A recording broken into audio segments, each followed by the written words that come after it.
pick up where we left off. Hi, everyone. We're back, and we're picking up where we left off. So it is morning. The group of you assemble for breakfast in the sun-kissed apartments. With the main family gone, there is just a skeleton crew of staff there, but they managed to put out a fairly decent spread of cold meats, some oatmeal, a little bit of fresh fruit, which is delicious, as Brindle is such a farming community, so everything is really, really tasty. And as you eat, do your ablutions. What would you like to do in Brindle today? You do have the book that you collected from the Oakentoe library in Witchcross that Jirala the Dragonborn had raided, and you found the title page to a book with the plate of the library here in Brindle, along with what appeared to be some notations in ink written across it as well. So you do have the library to go to at the temple here. I do have a few questions, though. When would we be leaving Brindle? Up to you guys. I mean, the caravan that you said you would be heading to Denovar with said they'd like to just be here a couple of days, and you spent yesterday here, so presumably in the next 2 to 3 days maximum. Okay, so as for what Habub is going to do right now, I mean, he's patting his pockets and he goes, I don't know where Chirp is right now, so he's just going to whisper, this tabaxi's pocket seemed light. Would you help filling it up with the help of the common folks? Yeah, Chirrup will help you out. All right, so we're going pickpocketing today. That's our window shopping. Do you intend to spend the whole day doing that, or just part of the mornings? I would first rather listen to what others are going to do before I want to leave. I mean, before Chirp and I leave. So I don't know what Seymour or Doctor or Molly or Julius intend to do today. Seymour's got a big old pair of sunglasses on and he looks exhausted. He's just sitting at the table. There's no food in front of him but a pitcher of Bloody Marys. So are we having a weekend at Bernie's? We should probably investigate the connections at the library. Mm-hmm. And I need to stop by the paper, make sure everything's going well before I head out again.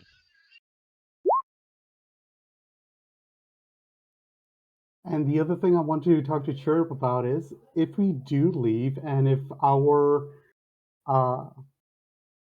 associate that we have in common tries to get in touch with us with further jobs with our skill that have need for our skills, we should leave.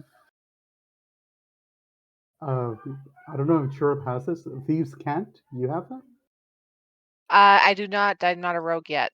Okay, so I would suggest that whatever our next destination is outside of Brindle, I want to leave a message near the location where we met the other guy. Sorry, I'm trying to get his name. Rylor. Rylor, yeah. So for him, that we'll be heading towards this destination. So if he does come up with any jobs for us, he can find us in this location. So.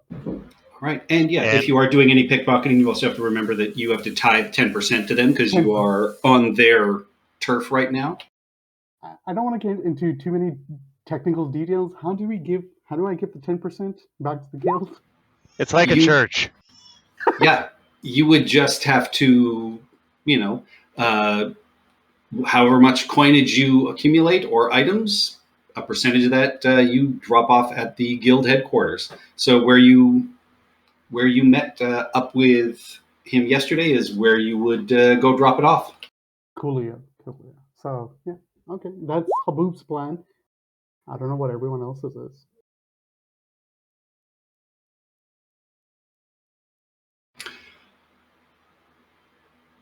What are you doing, Molly? I don't know what I'm doing today. I think I'm just gonna follow you guys.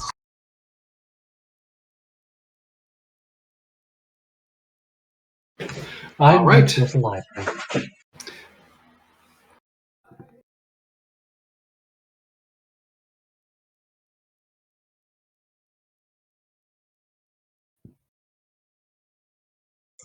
Dr. Padme Ison, would you like to come with me?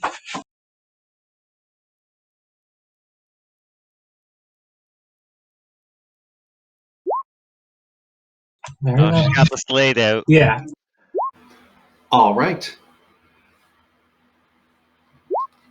So, So a couple of you want to go. I mean, this is a market town, so yes, the market is bustling first thing in the morning as the farmers are bringing in their goods. Merchants and obviously restaurant owners are there shopping. There is money to be had. Is there any bling bling people out there? Most of these are working class folk. Give me a perception check. Oh no! I should have talked to some dead people before I woke up.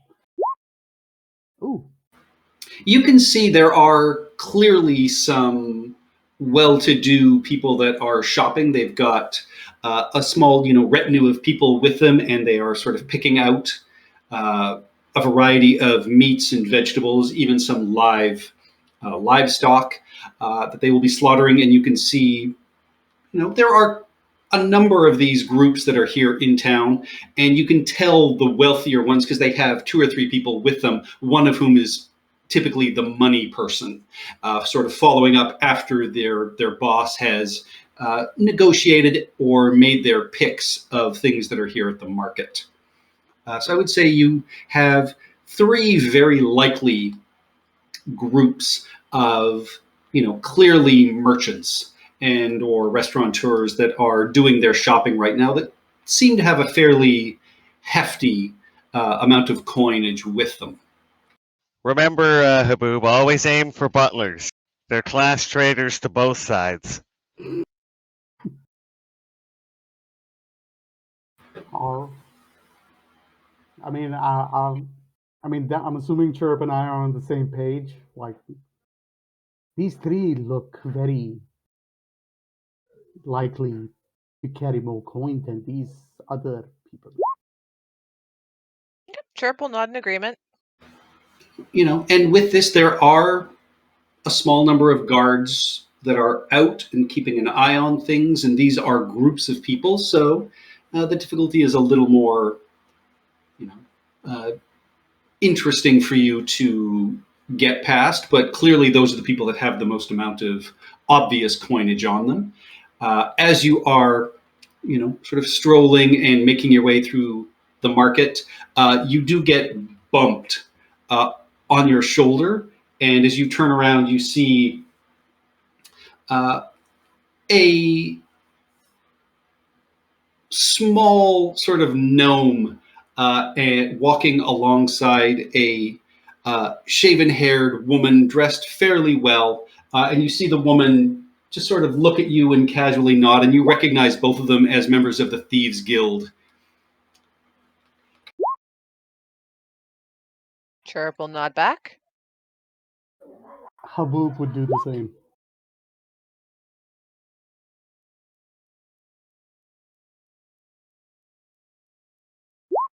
All right, and you can see that she kind of winks and pats her sort of hip, and you can see they've obviously been out this morning as well and done fairly well for themselves.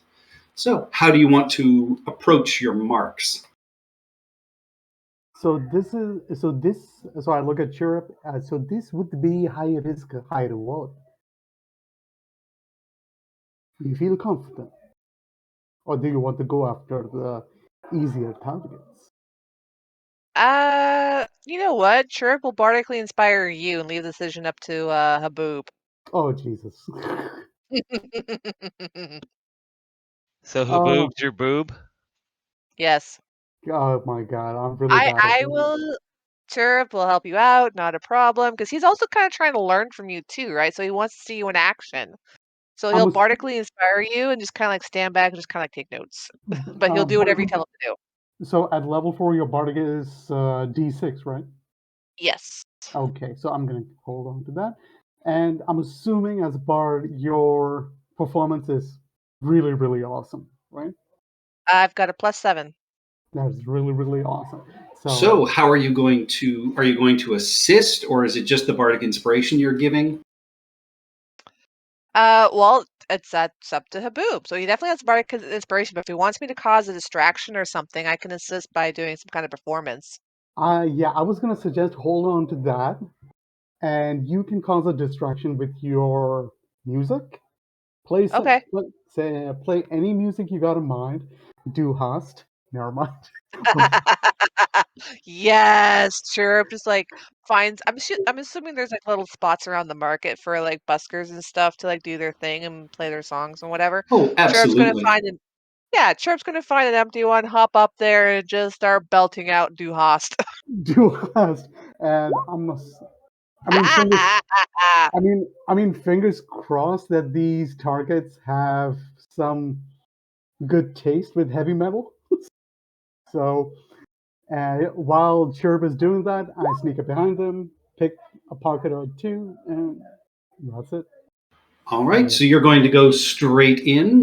Give me a sleight of hand check to see how carefully you are able to rob this first merchant and his cronies.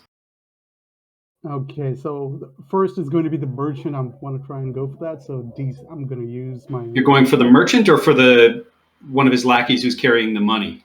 Oh, the money. Oh, I'm sorry. I thought the merchant had the money. No, the lackey's definitely. Okay.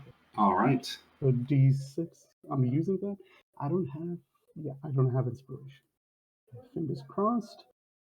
It better not be 10. Son of a whore. D6. 18. Don't you have advantage 18. because she's doing distracting them? She didn't specifically say she was distracting them. She went out and started performing, which will give him an assistance. But yeah, you can take advantage with that with the 23 performance. 23. Awesome. Yeah, no, I meant Tara didn't say she was specifically going to try and distract the specific people you were robbing. Okay. Correct. No, I did not. But with a 23, it is and a very loud, raucous song. It certainly assists with the distraction anyway. So you can roll with advantage, Haboob. Ooh, nice. Nice. One more, please. Be gentle.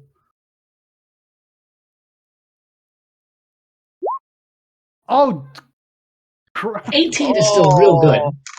18 is very good. You are able to fairly easily, just clip off one of the pouches that the lackey sort of has, and with nary anyone noticing, you do manage to get a good size pouch of what feels like light stones. It's not a heavy pouch, so it's not terribly noticeable as you clip it off and bring it into your pocket. Are you going to keep going? Oh, geez, I just used up my bardic for this one, and I'm very. Am I able to give a quick guess how much I have in my hands right now? Sure. Give me an insight check if you want to kind of jiggle it in your hand, but give me another sleight of hand check because that's not exactly cautious. So give me an insight check, but give me another sleight of hand check. I'll give you the sleight of hand first because I'm confident about this one. All right. I'm assuming I passed, and insight. Yeah, I know it's gonna be bad. Hard to tell. I mean, you figure, it feels like there's a good dozen or so stones in there, but you'd have to see what they are to figure out what their actual worth are. I'm busy wiping the drool off my face after guessing the stones I have in my hands. Um, if it, use God, am I feeling cocky over here? You know what? I am feeling cocky. Yeah, one more. Yeah, I'm gonna go for one more. All right, you head over to another area where there is a bit of an auction going on for a couple of very large hogs. There's a bit of a bidding frenzy going on. You Buy can one. Buy have one. your you can have your choice. There are, two of the wealthier merchants that you've spotted out of the three, and their minions are, just kind of standing around having a cigarette, chatting. Some of them are, scarfing down some food quickly while they're waiting for this to end.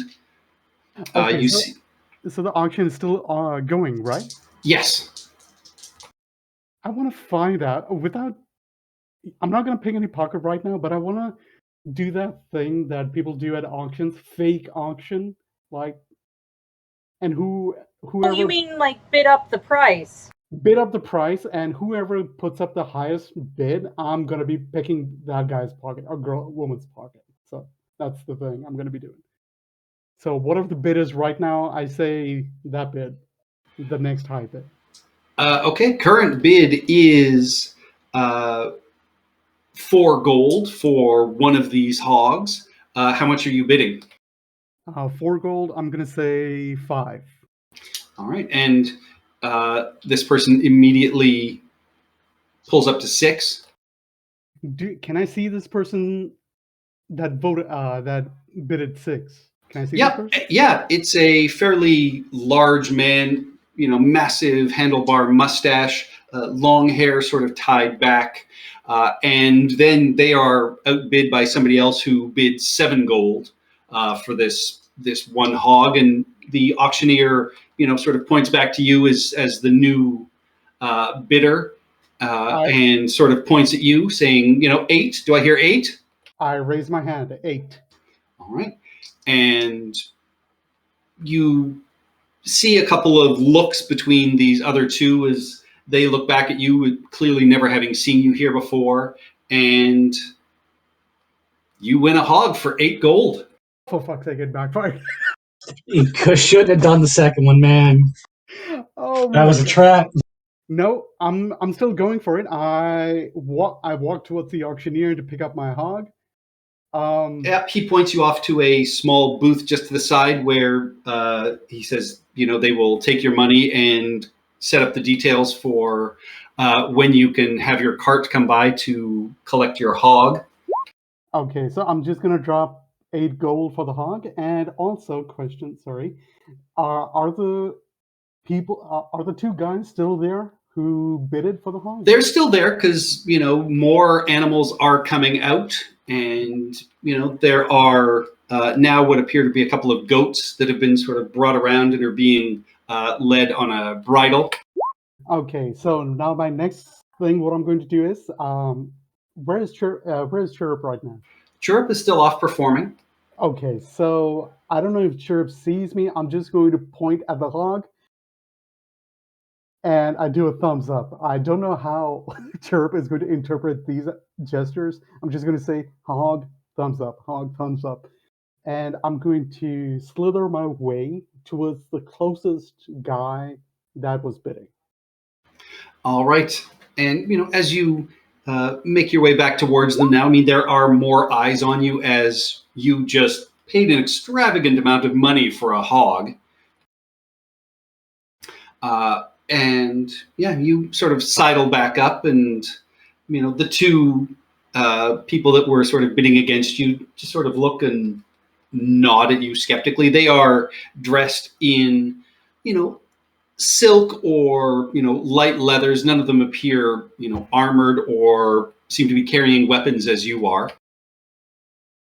Oh, they saw me coming. Okay. Oh, they're watching you now. You just paid a high price and bid against them, and they don't know who you are.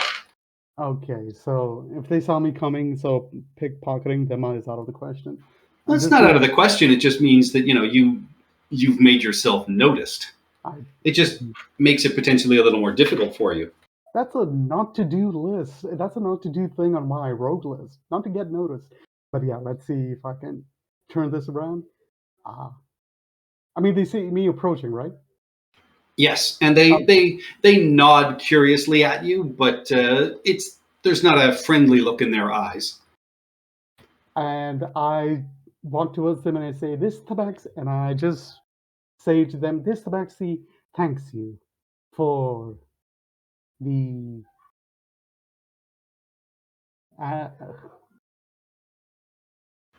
Hey, this it's your tabaxi your money, pal. You spend it however you want. Ah.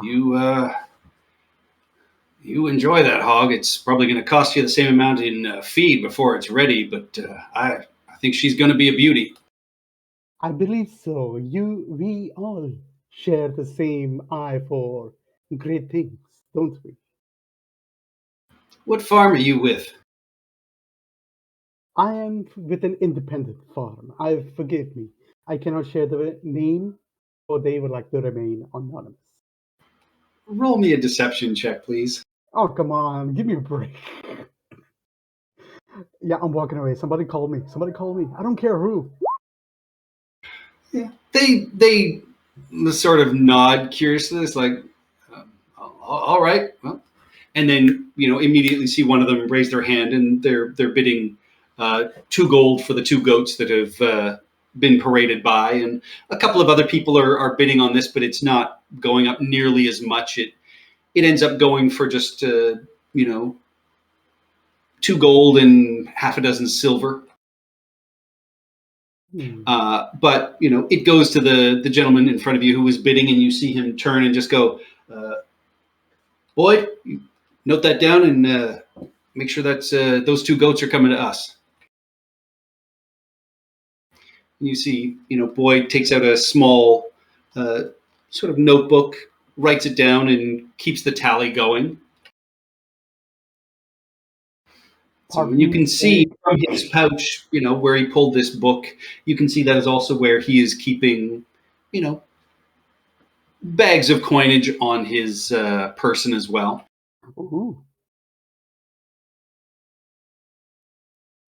It's on the boy, right? Yes. Okay, and what is the boy's attention right now? Well, he's just finished writing. He puts the book into this, sort of hip pouch that he's got these items in, and he's, back, and you can see he's looking at the auctioneer and seeing what the next animal will be. So he's momentarily distracted while he's looking at the auctioneer. Okay. Momentarily. And I mean, I'm assuming whatever he's looking at the auctioneer, he's writing something down. He's keeping tally. So, what about the other 2 guys? Are they keeping an eye on this boy also?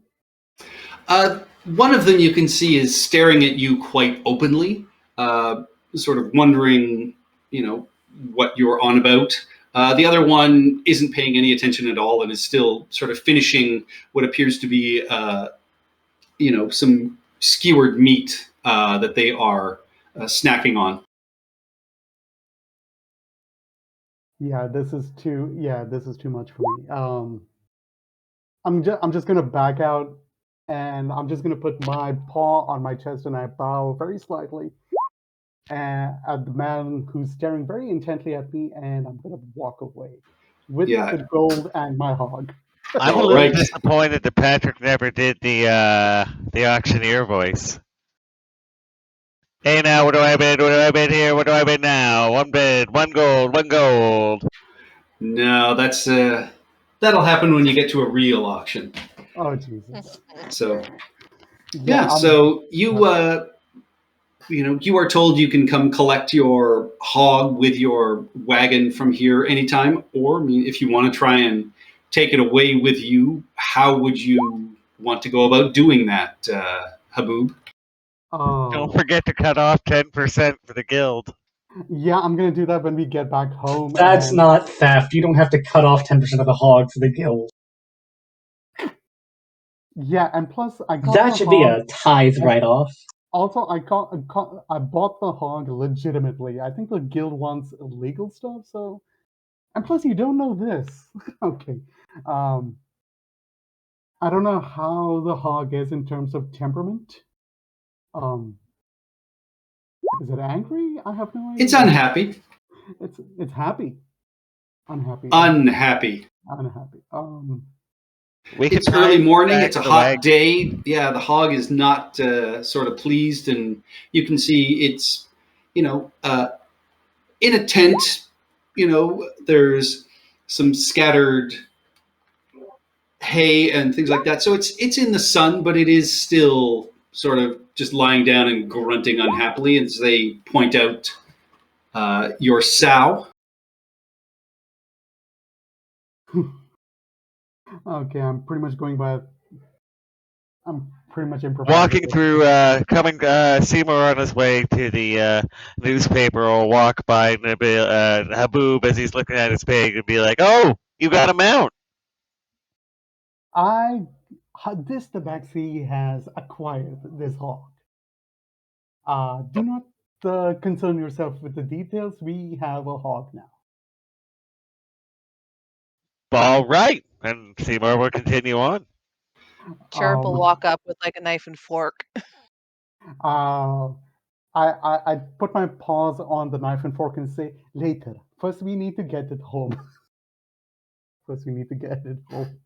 Hey, maybe We'll you be, can find we'll us be here truffles. till 12 bells. If you don't pick it up by then, it will cost you an extra gold per day for us to feed and care for your hog. Oh, hell no. I'm already out 8 gold. I'm not spending any more. But I tell Chirrup, like, I got this bag and I'm wiggling it. It's like, that's something. I know I have a rope on me, but holy shit. I don't know. Animal handling is going to be it. Yeah. I'm going to Yeah, try I and was just thinking that. Can we try, like, do up some kind of halter on this thing and ride it back to the camp? Well, I'm sure you could buy barding. It is a market. Barding is not usually fit for hogs. You'd probably have to get that special made. Shh. You're not there. Maybe I want to hear them there's try this. a hog racing circuit in the town, so there's pre-made saddles. Yeah, Chirrup will, in broken common in various voices, how herd hog? And You say ask that? the farmer. Oh. And they will look and say, typically people come and collect them in a wagon. You need to have food and water and a place for them to sleep that's cool at night. Most people think they enjoy mud, but it's not really true. They're actually quite clean animals.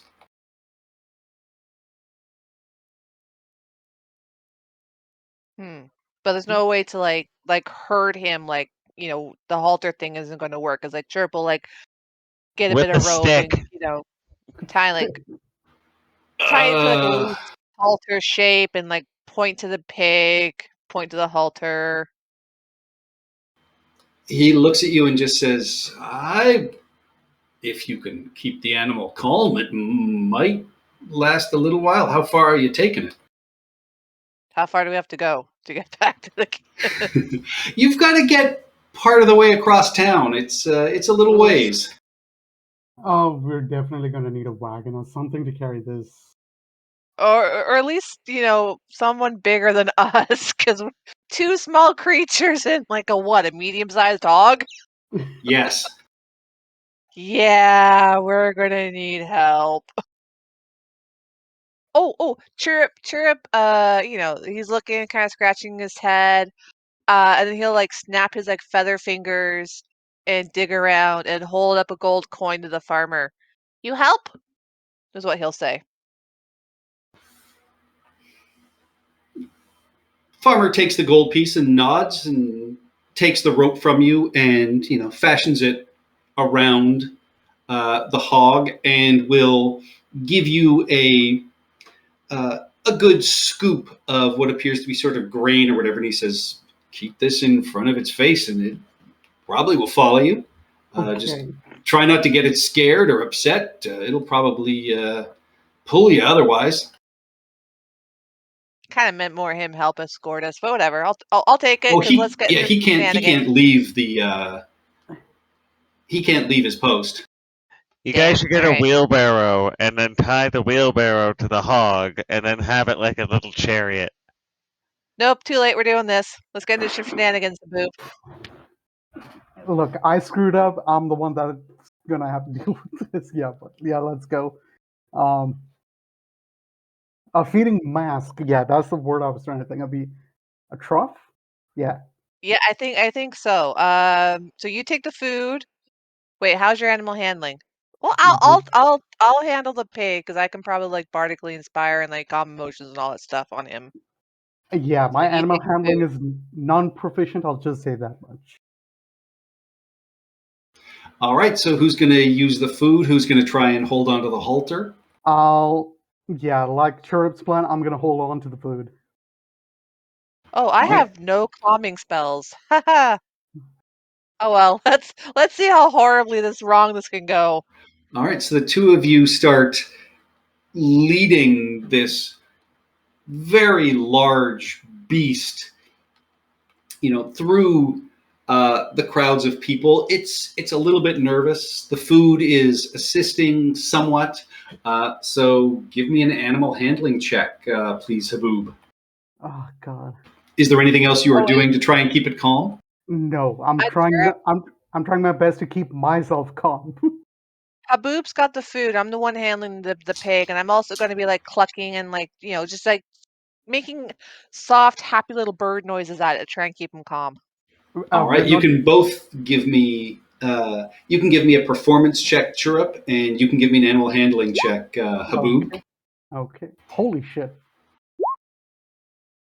With advantage because of Oh, that there. 27 performance, I will say, as you crit with it. So yeah, you are mimicking the sounds of the hog, and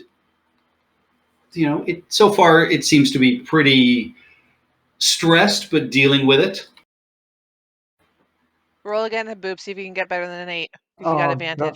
God. I don't want to do it. I'm so scared. Oh, that's better. There Yeah, you go. you are able to keep this pig fairly calm as you make your way out of the market itself. There are quite a few people that are now just openly staring at you as the two of you are. There is now a tabaxi and a kenku walking a hog through the streets of Brindle. I mean, it is a farming town, so you see lots of animals being shuttled around in carts and wagons, but you are the only two that seem to be doing it on the street. There's a few children that are stopping and sort of giggling. You see the gnome and the woman who are sort of standing, relaxing, eating some food as you go by with it, and as you sort of walk past, you can hear the gnome just say, "Fine looking steel you got today." Was he being sarcastic? Very much so. Cherub is just going to shake his head in a don't ask kind of gesture. All right. So you have made your way out of the market itself. Now you are on the bustling streets of Brindle. There are carts, there are people, there are, sort of criers. Give me another animal handling check, Haboob. Chirrup, how are you going to assist? You're going to keep trying to mollify the animal with sounds? I wanted to muffle the sounds like maybe if I had a cloth, I could wrap it around its ears and just keep the Same. trough in front of his face. All right. I mean, first off, give me an animal handling check to try and wrap something around its ears and its head. Regular roll. Regular roll. Damn. Ouch. Yeah, it shakes it off and actually attempts to hit you with its tusk, or just to actually just bite you. Yeah, that will be a 22 for 3 slashing damage as it grabs and just kind of rips part of your fur off on your arm as you try and wrap this around its head, and it just kind of and snarls and grunts at you. I All just right, go. so yeah, just keep to the noises. I will just kind of like try and like be louder than the streets. I'm going to bardically inspire you, Haboob, again for your next animal handling. Thank you. You're just gonna use up your entire bardic for this entire That's damn it. Those are my 2 bardics. That's it.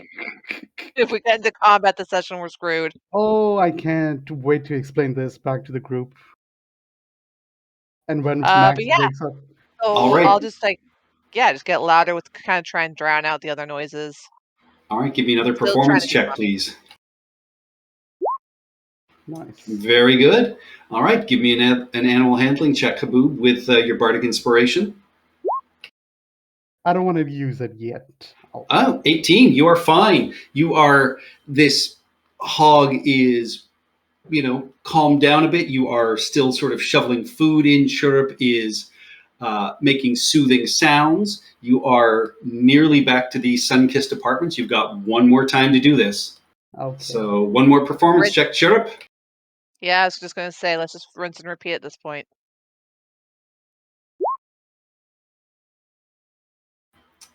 All right, Haboob, at this point, Oops. Oh God! Inspire! Inspire! 10. all right. You do have your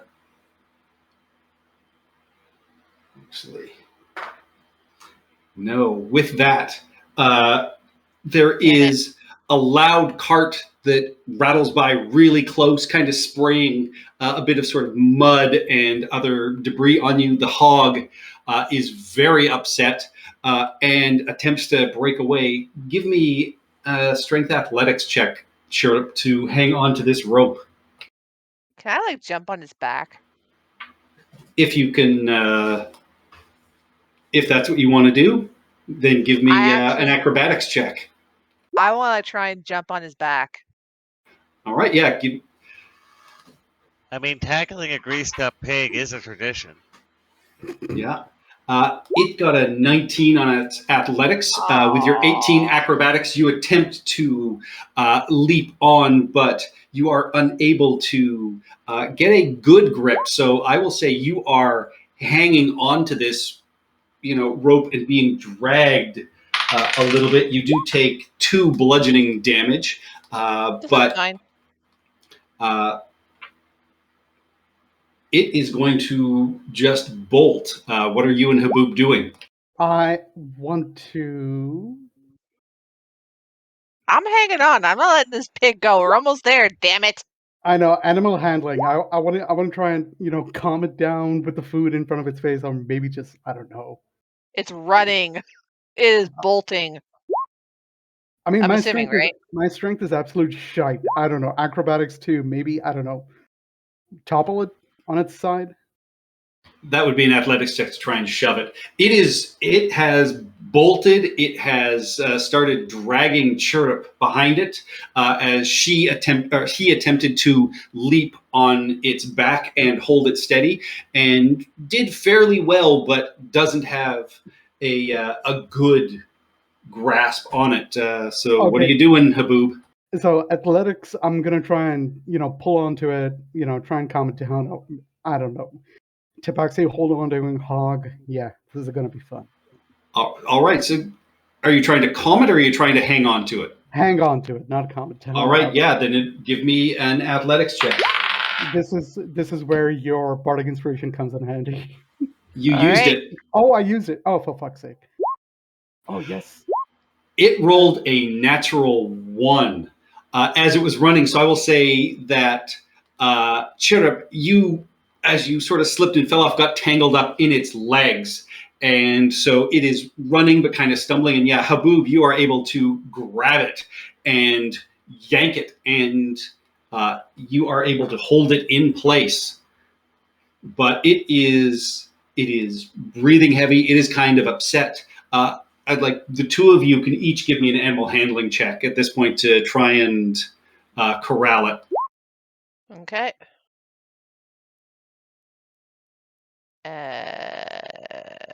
there we go. All right. Yeah, it is going to, let's see, if it's evens, it'll be Chirrup, odds, it'll be Haboob. Oh no. Chirrup, it manages to nip at you. You take 2 slashing damage, but you do manage to get it back to the sun-kissed apartments. All right. So they had to bring it up the stairs too. I will say at this point they've just got it tied up outside, and there is a small garden in the back, so it immediately begins sort of rooting through some of the lovely planting that has been done back there, and squashes some of your mother's prized crocuses and things like that. I mean, pig's gonna pig. It's a good thing I'm not there. Yeah. So at some point, we're all gonna find out about the 2 Pied Pipers of ham steak, but for now, ignorance is bliss. It's So- dinner, right? You left the 2 thieving animal companion peoples to their own device. You left the rogue and the bard to their own devices. No, What the did you rogue and think the was bard gonna left. happen? And We you did not chose leave to y'all let them to- leave. We have a task. To be fair, we Or didn't tell Max. we didn't tell the group where we were going, so To be it's, fair, you were You're going to adults. break the law. to be fair. And inside the pouch, you find 11 small dark agates that are each worth 10 gold pieces. Ooh. Ooh. How do you divide that by 10? Mathematically. They just have to give them cash value. Oh my god, poor Max when he comes back. How do we split Max is right now, I'm assuming the canon story is he's sleeping. So how No, do we- Max is off with the lions. Checking in, making sure his new armor is being fit properly. That's where he is today. Yeah, his so, guild or whatever. so Haboob puts his paw on his nose and he says, "Not it," explaining to Max.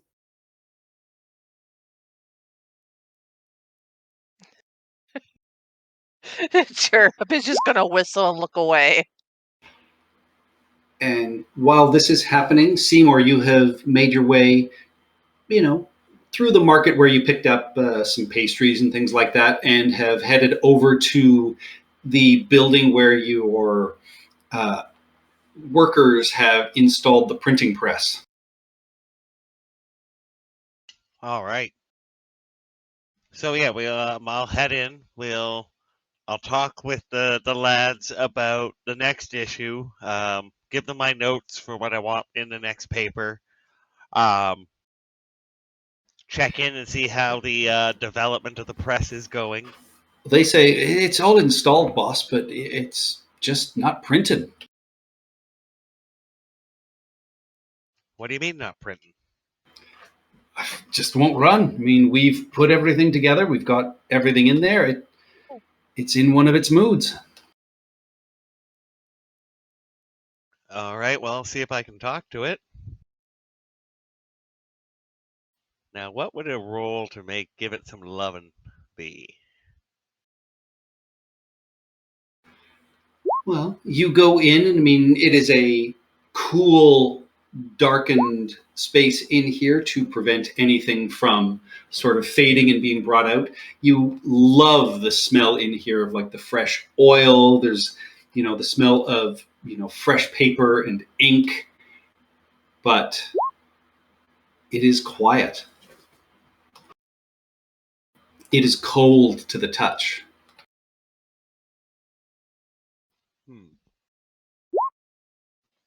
Okay, so. Oh, sorry, I was just eating there.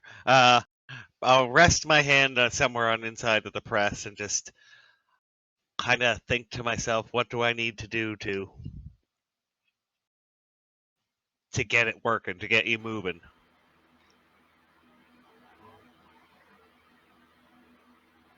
you just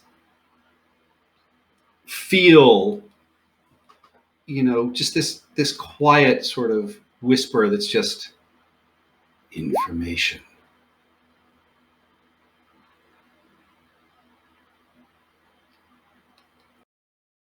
We have plenty of that. I've got all these stories, all these notes. Which story do you tell it? Well, we will do basically everything. The mystery, the Jarala mystery. So starting with the temple, what I think about the raids, the various towns, what they might be looking for, and all the little pieces of this developing mystery. And as you do so, you can start to feel the machine warm up underneath your hand. And you can almost sense it kind of shaking with a little bit of excitement. And you hear it start running and printing, and it prints out a copy of the poem that you found on the wall of that first tomb, the elegy for the first world. And you can see that the name Tiamat is bolded every time the name comes out. Oh, that does not bode well.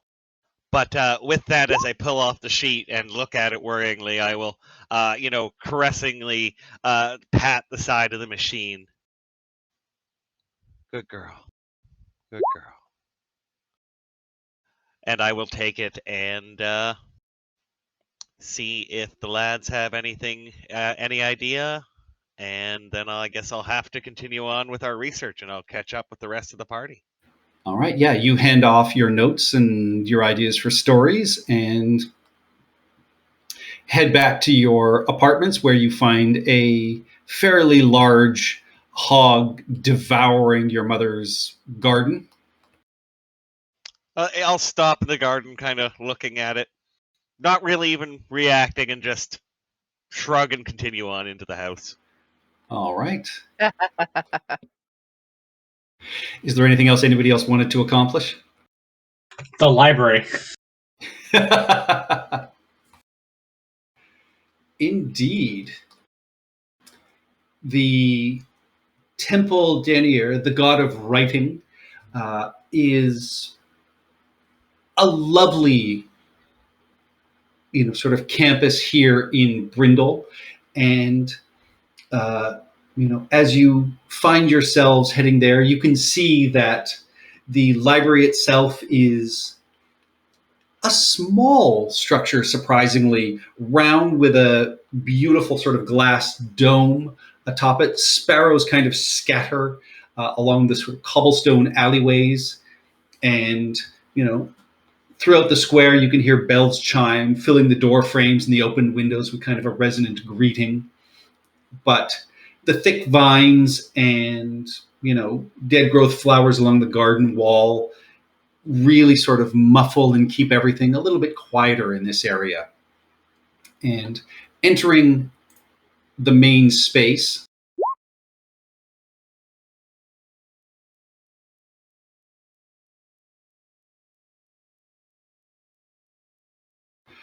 you pass over top of a beautifully, intricately carved sort of symbol on the floor that you step through. You can see a large, half circle area here. There is a small bookcase with books off to one side. There's a large curved counter. You see two doorways on opposing walls, a pair of couches, and a massive white marble statue of what appears to be an elvish male, with a tome open in front of them. Behind the counter is an uncertain aged dwarvish woman wearing a monocle and leafing through a book on her lap. Looks up at you after about 10 or 15 seconds as you arrive at the counter, Julius, and stares up at you and just says, public reading rooms are off to the side.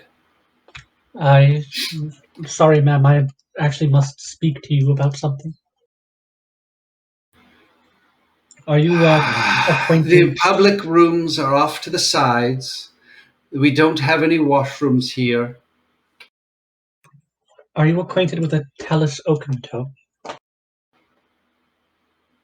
No, I don't believe there's anyone here who works by that name. He had some of the books. Wait, we didn't actually speak to Talus. Was Talus a man or a woman? A woman? She had some books from here checked out. Unfortunately, in the raid on the Vale, she was slain, and several of the books stolen.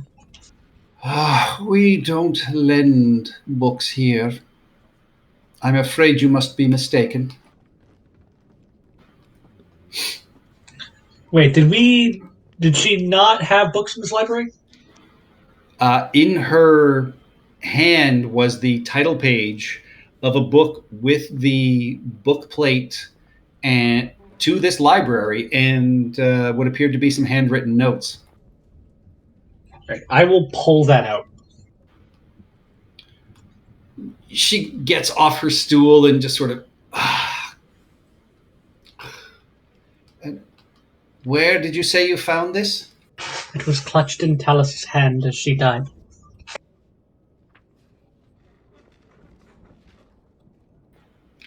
Wow, this medieval library really is just sound effects of creaking.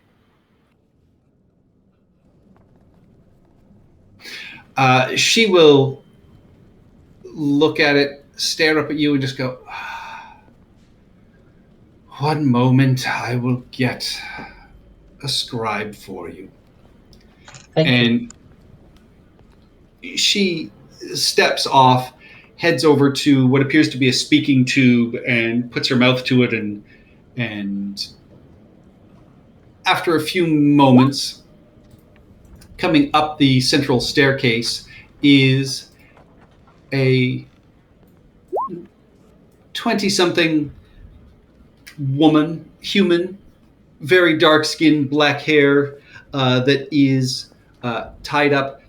You can see traces of, kind of ink still kind of staining part of her cheek and chin. And the dwarf at the front desk, points at you and just points at her and says, Castra, these people brought what appears to be the title page to one of our books. I will present it.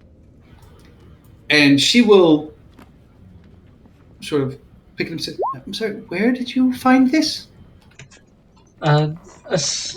Someone that we had sought answers from died with this in her hand. Her home was being raided for knowledge by the group who attacked the Vale. Well, that's interesting. And you can see she kind of frowns and rubs her chin thoughtfully, leaving like a little bit of a blue smudge against it. Her name was Talus Oakentoe. And her eyes widen. She goes, oh, I'm aware of the name. She's been a fairly good patron for us, but she doesn't have privileges to take books out. And as she, looks at it, she also notices that there is ink on here, and you can hear her sort of quietly say to herself, well, this is scribe's ink.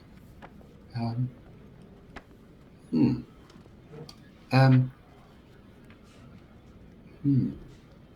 Uh, perhaps I can bring you in to speak with the master librarian, Openrail. He'd be curious about this, and we can try and discern which scribe had the book last, if that would suit your needs. That would be very helpful. This, we would like to learn as much as we can about this group before they strike somewhere else. Okay. And she will turn to the woman behind the counter and just say, Ms. Mentor, if you would provide passes for these people, I will be taking them up to the master librarian. And the dwarven lady just, fine, and pulls out a drawer and rummages and pins to each of you a small piece of parchment in the shape of a little book. And she says, this will get you to the level to speak with Master Openrail. Do not wander off. Please do not touch anything. Careful with any open flames. Yes, Does ma'am. everybody understand? Yes, thank you, ma'am. And just like the most earnest, doesn't realize that she's being rude.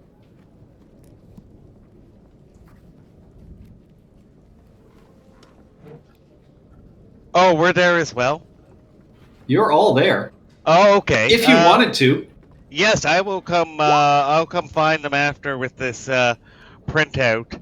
And who do we also speak about? There's a couple books that I might like to look at.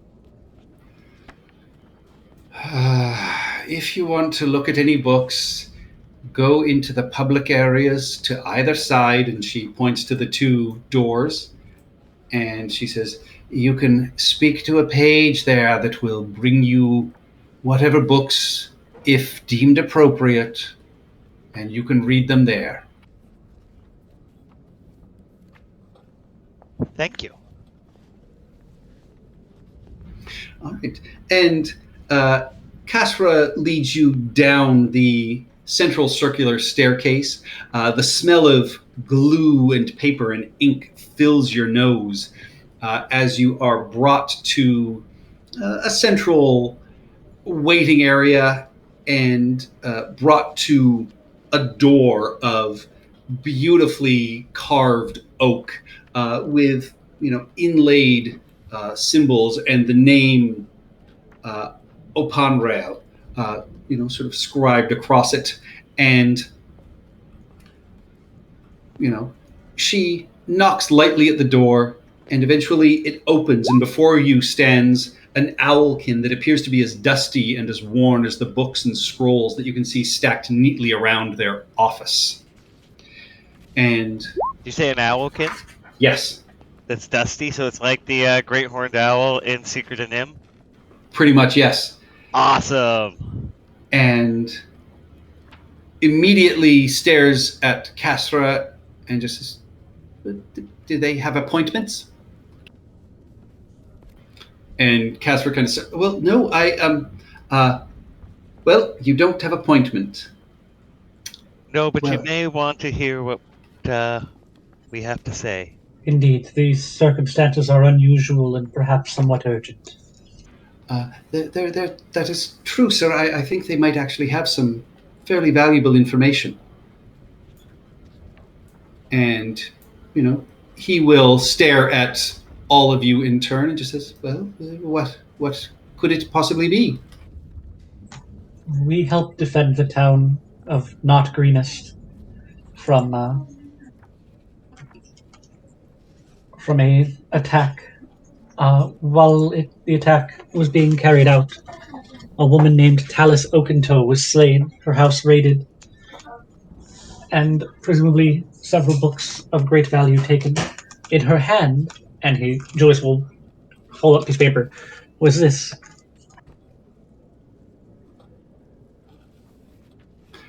Give me a persuasion check, please. Me or Julius? That's Both a of you.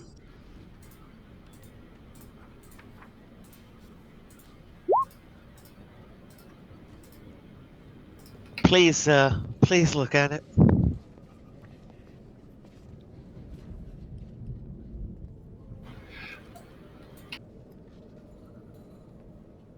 Sorry, the map is not being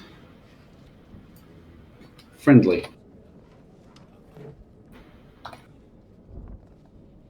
Yeah, okay. It's not. We're going to go theater of the mind because it's not allowing me to show it to you for some reason. Well, you don't have an appointment, but I may be able to spare a moment. Do come in. And his office is, there are scrolls and books and everything sort of piled up. And he sits down behind his desk and he just says, "What can I do for you?" We seek information about the book that Talus Okunto was apparently reading when she died. We believe it may have came from this library, even though, from what we have learned, she was not supposed to have it. No, books are not to be taken out. And you see him smooth it and sort of look it over, and he looks at Casper and says, "This is scribe ink. Find this book in the stacks. Bring it to me. Let's see if it is missing a page." He then invites you to sort of sit and just kind of stares at you. And then after about 30 seconds, would you like tea or anything? Tea. That sounds lovely. And he will, reach into a speaking tube and order tea for everybody. And then, his head kind of swirls around and says, "I'm sorry. Without an appointment, I'm sorry. It's upsetting to my timing, and we have two of my staff members that were late today, and I haven't seen them. So I would have really preferred you could have set an appointment for this." May I maybe If we had had time, we would have. May we just glance at your appointment book for just one moment? Absolutely not. Because I think you'll find we could have an appointment just now. Just have to pencil one in. I Right, don't proper. feel comfortable doing that. Seymour, this man clearly prefers his schedule unchanged. And I'll start. Seymour will say that's fair. I mean, it's not like we'd have some volumes that could be added to the collection as he starts to pull out the couple of books we found so far. So the one with all the writings about the different planes, and then the other one about the Dracolich stuff. But I can put these away. That's fine. if you have books that you would be interested in donating, that is something we could certainly discuss. But we'd have to set an appointment for that. And it's at this point a stooped furball shows up with cups of steaming tea and a tray of small biscuits. And Castra is right behind them. And she is holding a book in her hand and has a very confused look on her face as she puts it down and opens it up. And you can see the title page is in the book, undamaged. This is most confusing. Is it a copy? Like if I compare the two together? Can I use my skills and calligrapher's tools to determine if it is a copy?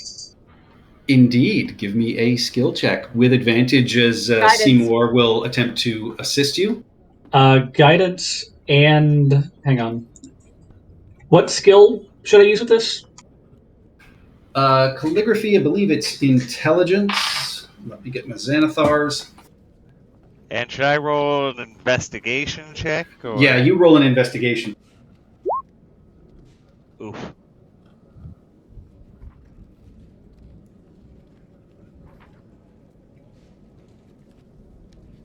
Okay, dang it. Yeah, to spot a forged text.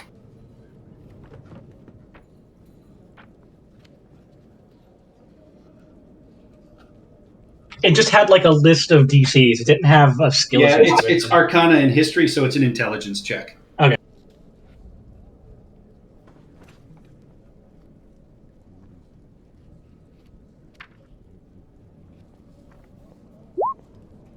That's 27.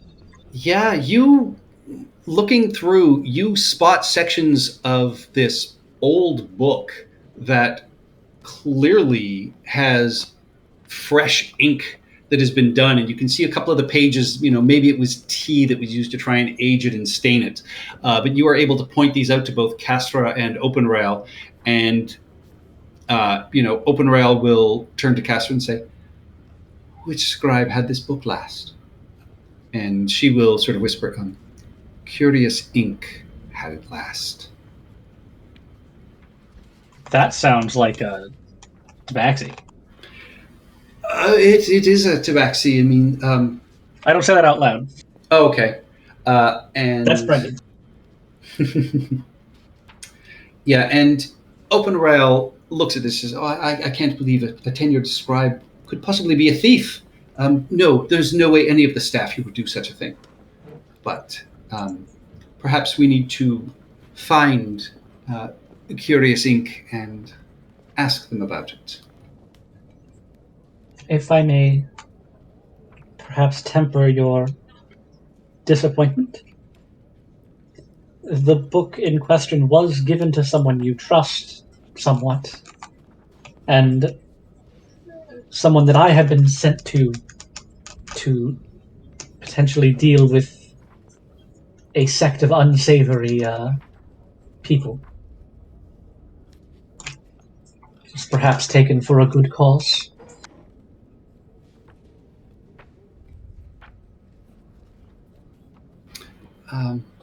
Well, perhaps we need to have a conversation. And looking through a ledger, OpenRail mentions that Curious Ink was scheduled to work in the archives today, and might be a good place to start looking.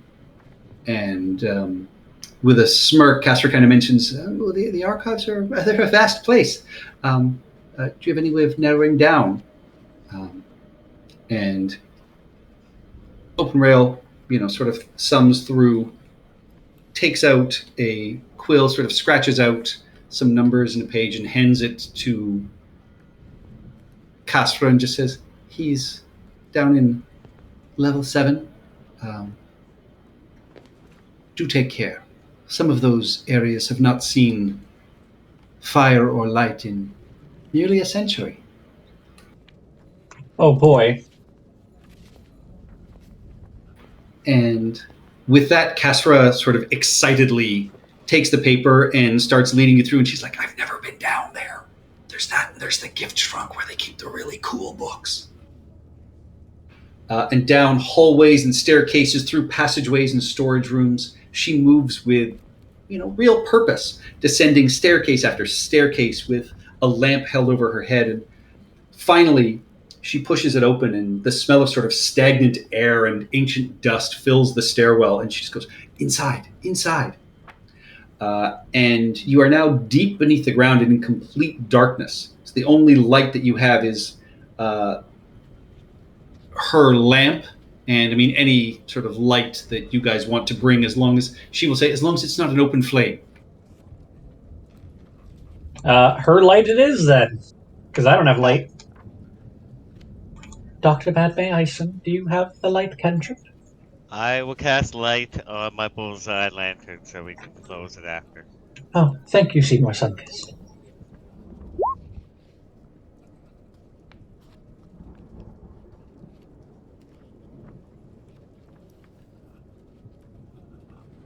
All right, so, is there a map for this or no? There is, but I cannot get the darkness on it to release. Oh, I attack the darkness. You don't have magic missile. Ah, shit. Yeah, for I some have gray reason, eyes. it just. So I'm just going to turn it off at this point because this is getting annoying. It doesn't like it's not. What's it doing?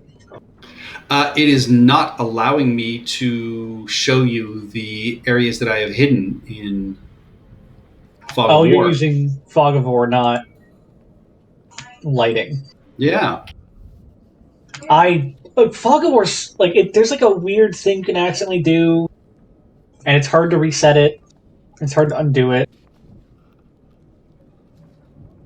I don't like the way Fog of War works on Roll20. Yeah. Okay, hang on.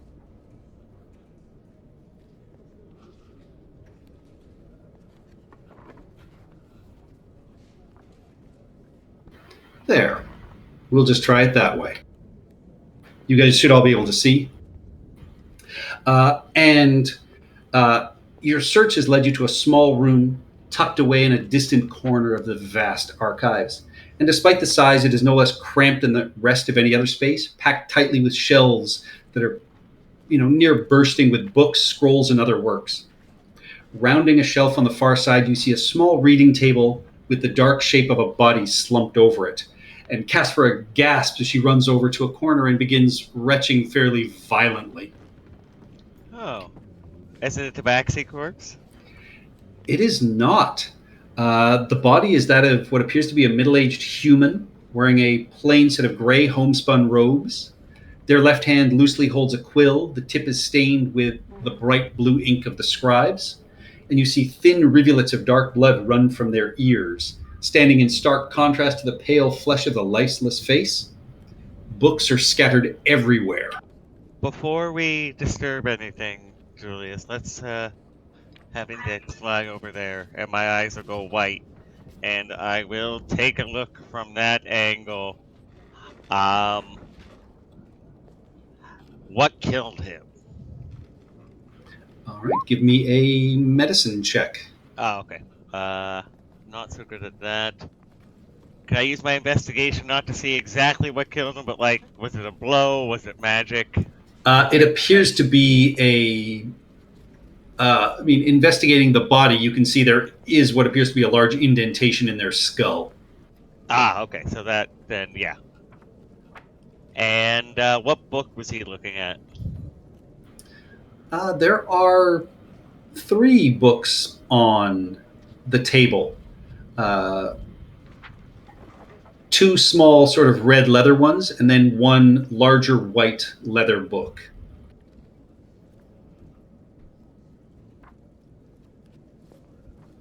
All right. I'll come out of looking through Index's eyes. Well, somebody didn't like him. Hit him right on the head.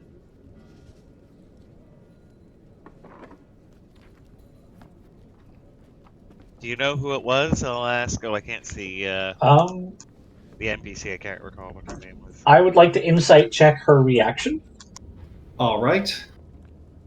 to determine if she's genuinely like just figuring out, like, or if she's maybe putting on a show. 9. As far as you can tell, she appears to be genuinely sort of retching and kind of horrified by this. And in between retches, she just says, "It's Garda. Oh, he was a lovely man."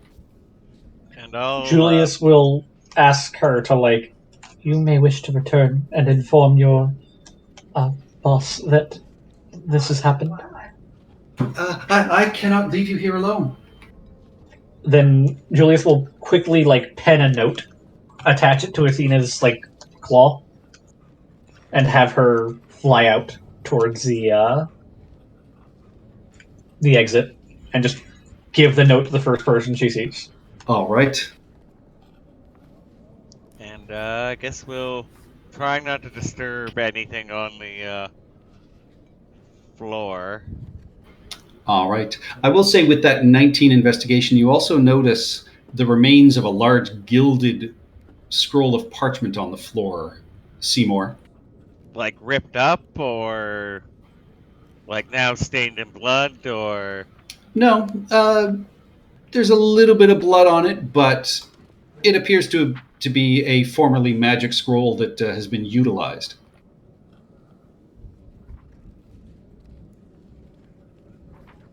Is there any way to tell what the spell was as I pass it to Julius or Padme? Give me an Arcana check. Ooh, I can do that. That's why I passed it to Julius or Padme. Oh, hang on, that's not actually as high as it's going. That is a 24. This appears to have been a spell of detect magic. Two have been. It has been used, yes. Dr. Padme, I assume you have detect magic, correct? Wait, I have detect magic, don't I? No, I don't. Perhaps we should do what they did. So there are 3 books on the desk, the 2 small ones bound in red leather, and then the larger white tome. Does anyone else want to investigate the body or look around any further? What are you guys doing? You cast detect magic. Nothing in this room pings as magical other than your allies' magic items, things like that. Any footprints anywhere? Give me a survival check.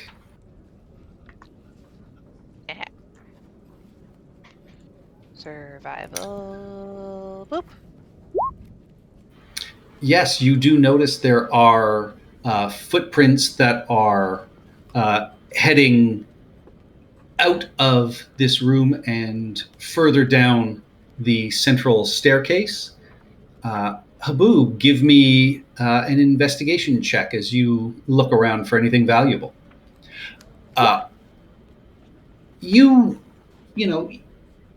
would think some of these books are probably worth a fair bit. Looking on the body itself, you do notice that a leather thong on their belt has been cut, and that Castra has a similar one on her belt that carries a large ring of keys.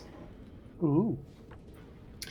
And actually, Padme, with your detect magic, you pick up the faint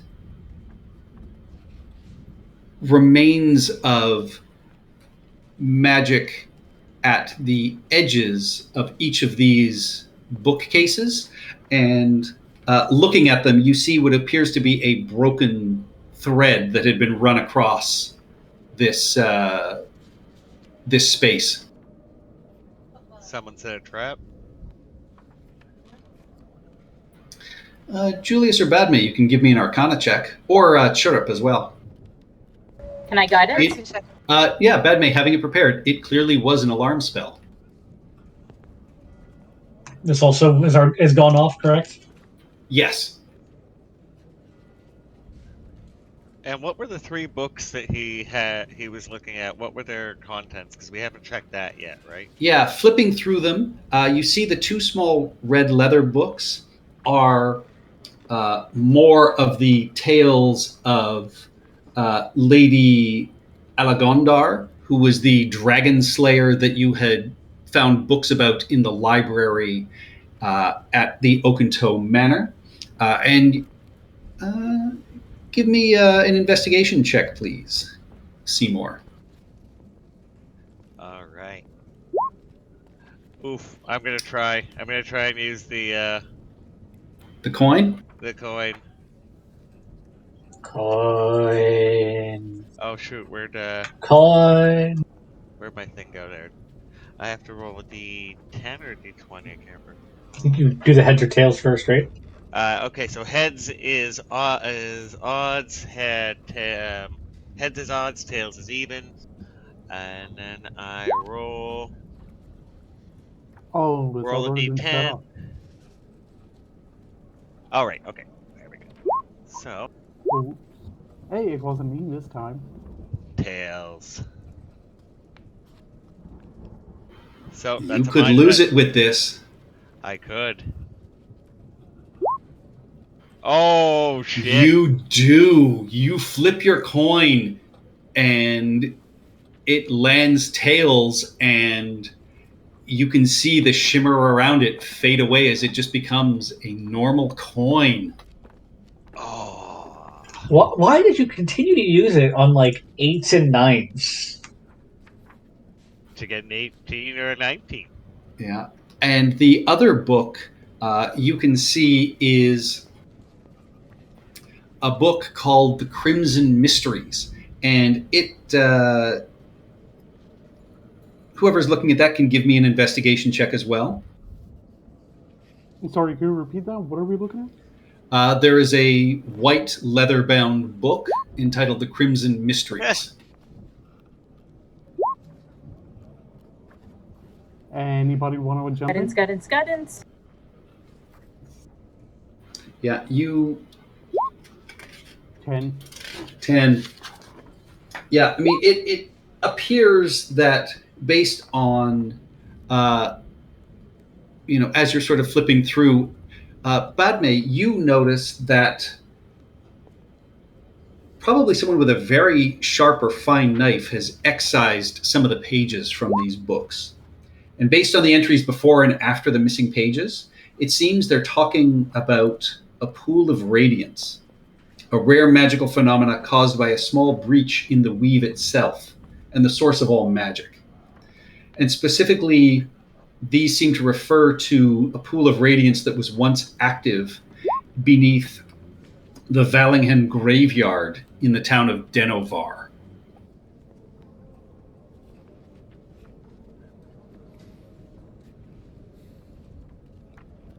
Oh, and I do still have the coin because I'm an idiot. It's only for attack rolls, ability checks, and saving throws, not skill checks. Ability checks are skill checks. Yeah, ability Are checks they? are skill checks. Yep. Gosh, Yep. okay. And as you mentioned that, Kasra kind of gasps audibly, and noticing the missing keys, she says, he had the keys to the gift trunk. Wiping her mouth with her kind of sleeve. It looks like the killer now has access to things within the library that no one should. Then we must get there immediately. And as you say that, an ear-splitting and ground-shaking noise shatters the silence of the archives, and the sound of collapsing brick, mortar, and bookshelves fill the wake as it fades away. Around you, the bookshelves begin to tumble and fall. I need everyone to give me a dexterity saving throw, please. Oh, no. All right.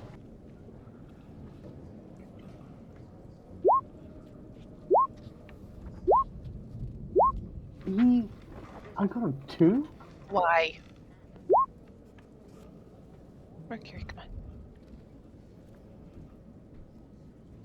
All right, Julius and Haboob, you both take 4 bludgeoning damage. Everybody else takes 2 bludgeoning damage. Julius, you are actually trapped under an immense pile of books and a shelf, and it takes a good 15 to 20 minutes to dig you out. Do I have line of sight to outside of the bookshelf? No, as you are completely covered by a mound and pile of books. So between you and everybody else, it just takes you that much time to dig yourself out. 2. Shut up.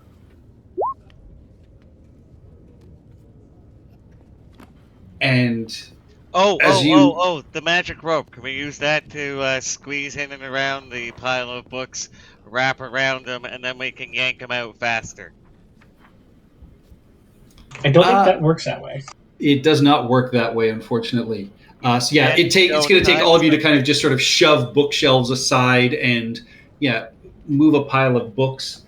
And at this point, Kasra will look at all of you, and you can see her arm is bent at an unnatural angle as she sort of digs herself up, and she's holding it close to her ribs, and says that the curious ink must have gone into the gift trunk that came from below.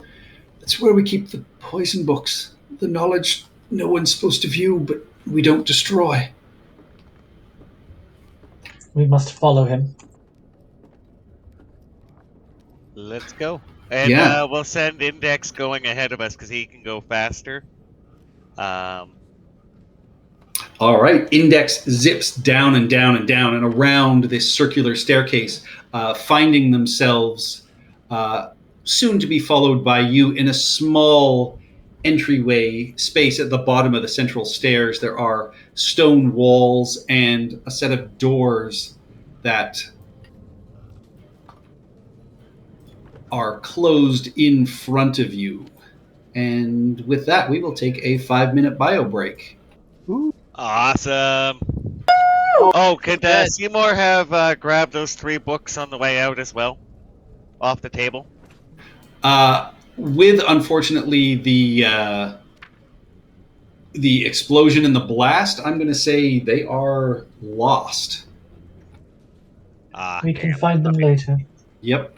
We know what they look like. We know where they were. All right. Now, Barry back. 5 minutes, he said? 5 minutes. Okay.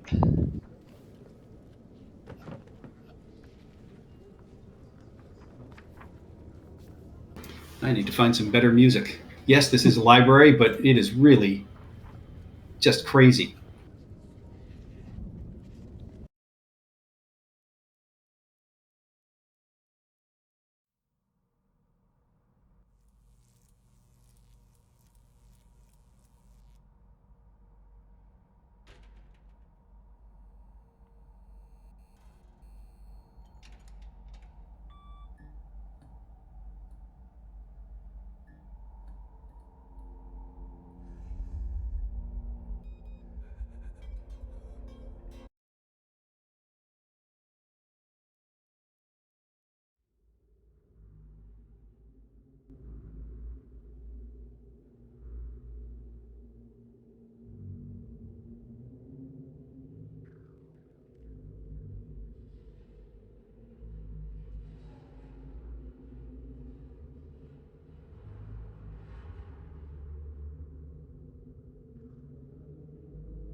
I didn't really consider this during character creation, but a library is like the best place for Julius. Yeah. Between the calligrapher's skills and the arcana skills. Mm-hmm. Julius is gonna have fun here. Well, I Why mean, do you I think did. I put this in? I did have fun, but I think now we're going more to the shooty blasty, which I can't God, do I hope here. so. What? I can do here. Do you want another auction? No. Good. Oh, I'm actually really limited if I can't show fire. I haven't had a chance to really get a lot of good control spells. There's not a lot at low levels.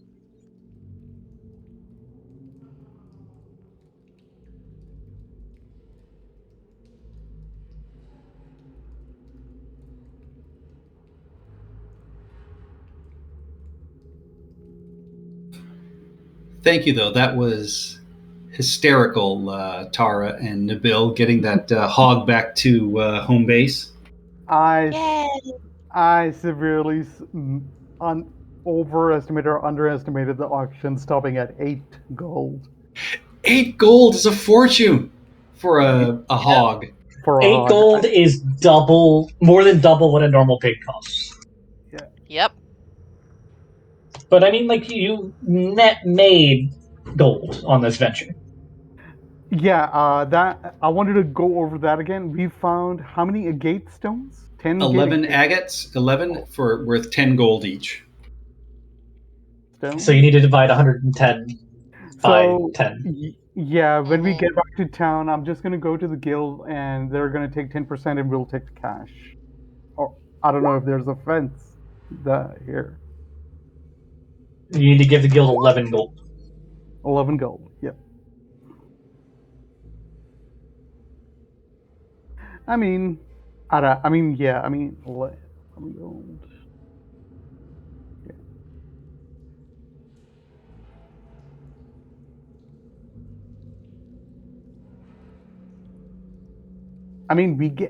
we both keep 99 gold each. Divide that between the two of us. 49 gold. 5 You have silver. 99 gold between the two of 99 you. gold. So that's 99 gold. So it's 49 gold each. It's 44 and a half? 44 and a half. 44? Wait. No, that 49 would be yeah. 89. Yeah. Yeah. So yeah, 49 gold and 5 silver each. Chirrup. How does that feel? And a hog. And a fucking Back. So the hog has to end up either as our party mascot or as dinner. Right? Okay. Agreed. Like we get home, we get back after all this, and the servants have just, butchered it and are cooking it for us. I mean, But we have to keep it now because this guy upstairs literally died because they were fucking around with a hog. If we had come here first thing in the morning, Well, he'd no, still that be was my alive. intention. I thought this was all happening simultaneously. I didn't know if y'all were here. this is the hog is my problem. I mean, as Nabil, this is my problem and Habub's problem. I don't know anything about hogs in real life, so I didn't know that 8 gold is like, oh shit, I've overpaid for this thing. And I'm stuck with this damn thing, and I'm waiting to listen to Max. Yeah, I'm waiting for Max to have a stroke about this. Hey, you know what? You feed that pig, you fatten it up, you might be able to make a little bit of money back, but the cost of feed is going to be pretty prohibitive, as well as taking care of it. And I know there- Chris isn't feeling well, but I just want to at him in the Discord and be like, dude, they left the rogue in the barn alone. Ugh, No, the rogue and the bard left. There's a difference. we left. Yeah, I mean, Still gonna blame you. there's such a thing as a war pig, right? War pigs in real life, wasn't that a thing? Yeah, so, there was. yeah. Yeah, I think we In the Hobbit movie, there was a war pig. Yeah, I think we can make a war pig out of this hog. And since I bought it, I'm naming it Carl. you're going And to try and train it to be a mount. I mean, compared to a tabaxi, how big is the hog? Is it rideable? The hog is medium size. Wow, you serious? Wow. Yeah. Bear in mind, it has not been broken to be a mount. I mean, Yeah. like, first impressions have not been that good, so we need to build that. Either it's going to end up on a plate, or it's going to end up on a war field. All right, is everybody back? I'm not. Just waiting on Steph. I are here. Okay.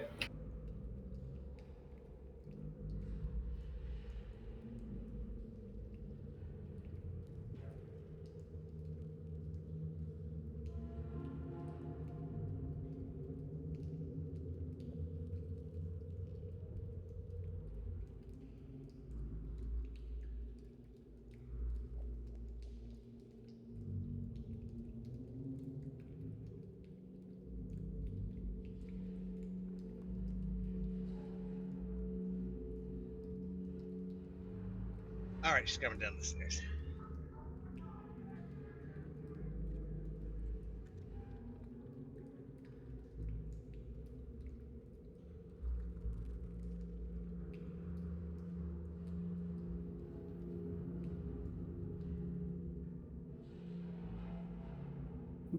Sure, next time when you see me doing something stupid, please pull me back. Yeah, that's what Why? Chirrup does. Seriously. I mean, we just make money the way we usually do. We'll just stick with that. By hard work and animal husbandry? Max is not here. Why are you saying that? I mean, by selling bootleg gin? Oh, twinkle in my eye. Nope, that's cataract. Don't scoff at bathtub gin.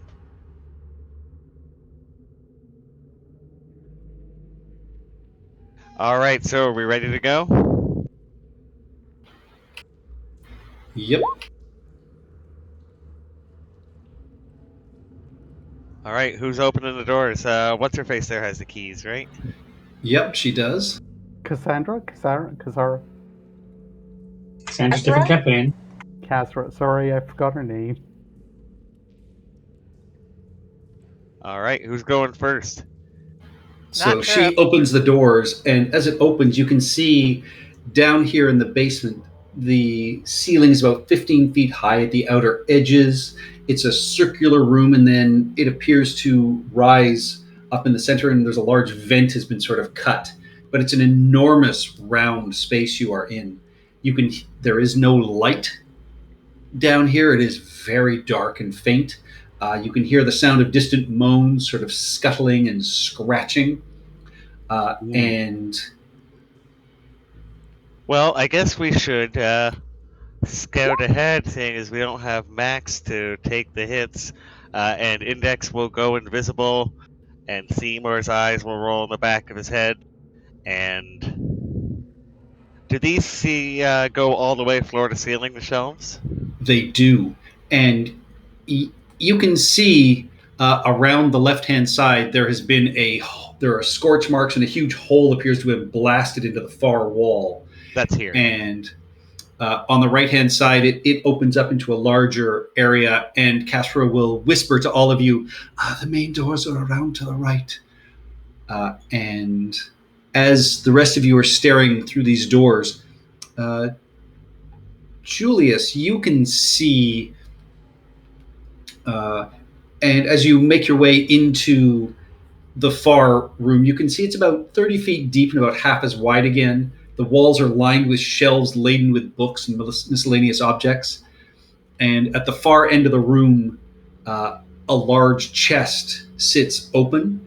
And you can see a second similar hole has been blasted into the wall, beyond which the sound of running water can be heard.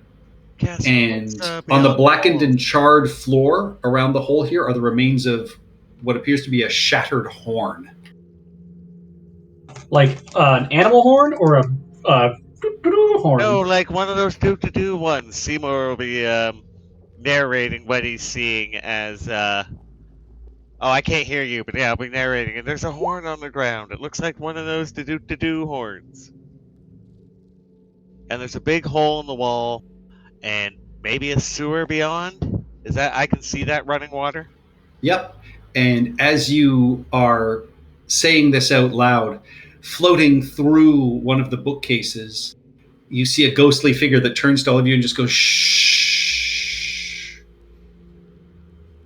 I do not hear that. What do you do? I continue to narrate because I can't hear the ghost. Julius clasps his hand over Seymour's face, like right over his mouth. And that'll be enough for me to come back to the thing. All right. And Index will return to us until we want to send him out scouting again. Well, Yeah, that's and what I saw. I've still got my hand over your mouth. Oh, right, there's still ghosts, yeah. And with that, this ghost is going to fly forward and attack. Let's roll initiative, please. Oh, conveniently.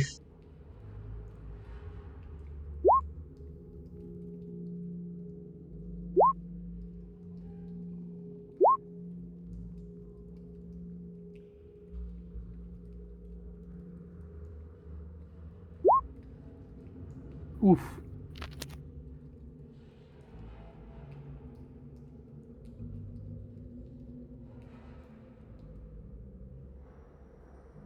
We're gonna die. We're gonna die. Oh, I'm running away the moment one of you hits the floor. I mean, at the very least, we didn't like lose the initiative roll entirely to it. First up is Seymour, How? because you guys rolled like Everybody rolled. crap. It also did not roll well, though. It did not. All right. I am going to Not die. hex the one in front of me. It's a ghost, right? So what should I hex? What does it use for damage? Strength? No. It doesn't affect that. It would just be ability checks. Oh, okay. So I don't know, whatever con. All right. And I'm gonna cast. Oh, wisdom. Sorry, wisdom. We'll pick wisdom. And give it some bad news. Yep, that hits for 9 force and 5. Does that, You see your heal hex it? necrotic damage, no effect on it, but your force blast does cause it to, appear sort of battered and moved. But yeah, the necrotic damage, no effect. All right. And where did it stick its head through the wall before? Or was it this one that did that? It was that one that did that. It came through one of the bookcases. And I'm also going to tell Index to help action on that one. All right. Any movement? We're Yeah, currently tucked in the corner. I am, but they have area of effect attacks, don't they? You don't know. I know. I can't. Ian can't remember either. I'm gonna stay where I am for right this second. All right. Takes us to Julius. Julius is going to move through Haboob Square over to here. Okay. Can I say I move at half speed to try and be quiet? Sure. Now, half speed will not get you that Oh, far. right. So move to here. Just get out of the way. Does that seem to help at all? Does the act of making noise or intentionally not making noise seem to affect it in any way? Does not seem to. And you do notice there are a couple of other ghostly figures in this space now as well. Oh yeah, I see it. Julius will point in, to the right on the map, and he will cast.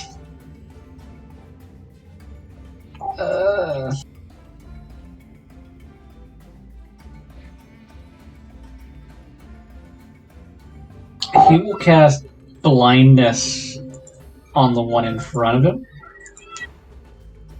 All right.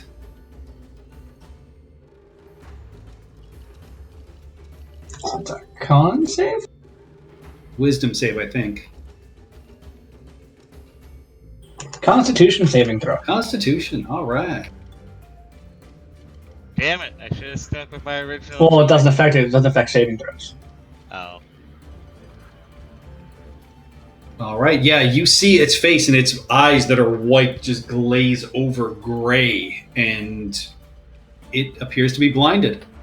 You may now run past without it attacking you. It is still hostile. Any more movement? Any bonus action? That'll be it. Sure.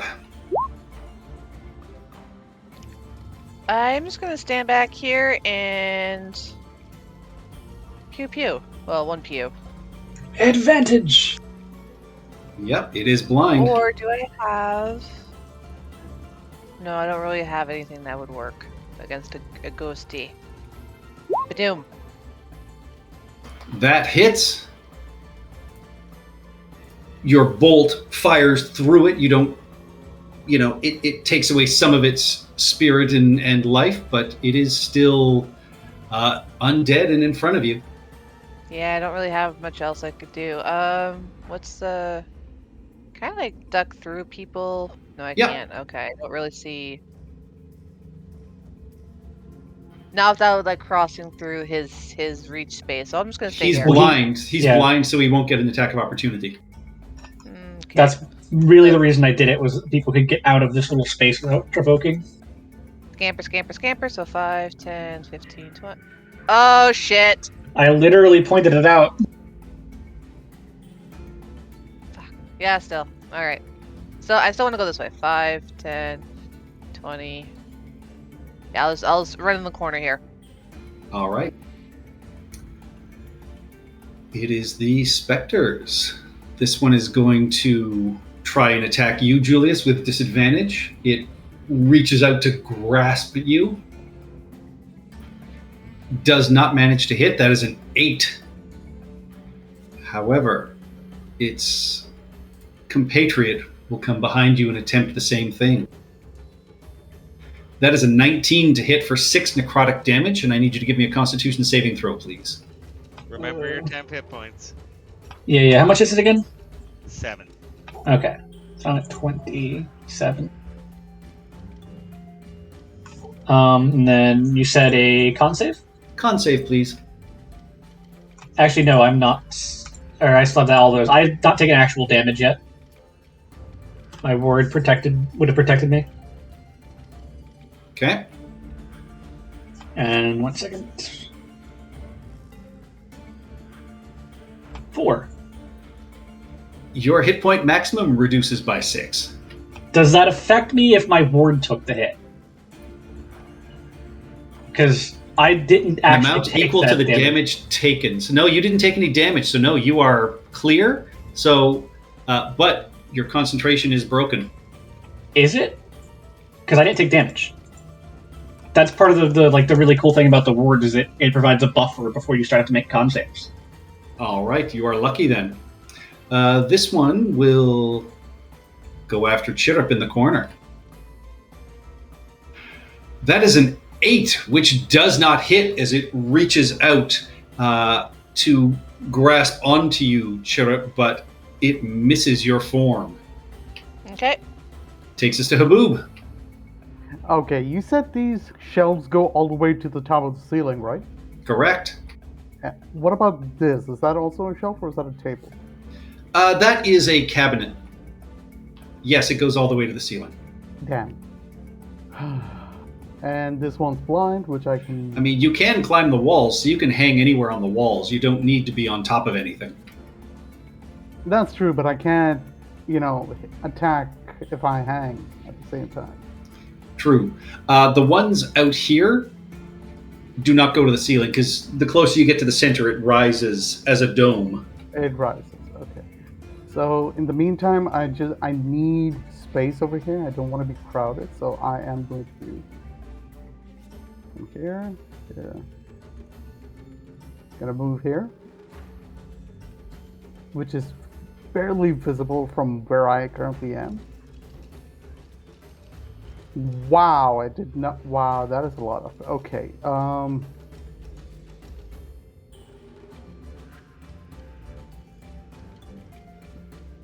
This guy in the middle is the only one that's been affected. Yes. It hasn't been hurt as of yet. The other two have not been hurt, no. No. Okay. So I am going to take out the not take out, but attack the one that's near Chirrup. All right. That's gonna be You will get your sneak attack. sneak attack on. Unfortunately, no advantage. Oof. Well, advantage because you're attacking a blind thing.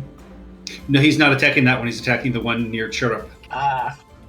So 12 doesn't hit. 12 just hits. Oof. Yes. 8, 16. Yeah. You fire through, and this bolt splashes against it, and there's this sort of spray of sort of glowing energy, and you can see the form is having a very difficult time reforming itself, but it eventually does. Okay. But it is very badly injured. Nice. That's it for me. All right. Takes us to Badme.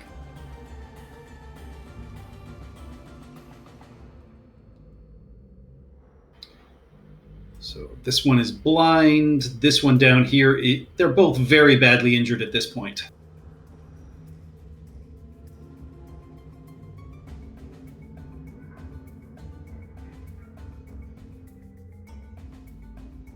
Trying to figure out what I want to do. All right. Any debris on the ground? Not directly in front of you. There is. I mean, Seymour would have told you there's a lot of debris on the ground around the corner. Okay, so that changes that from that. All right, we're just going to move in then.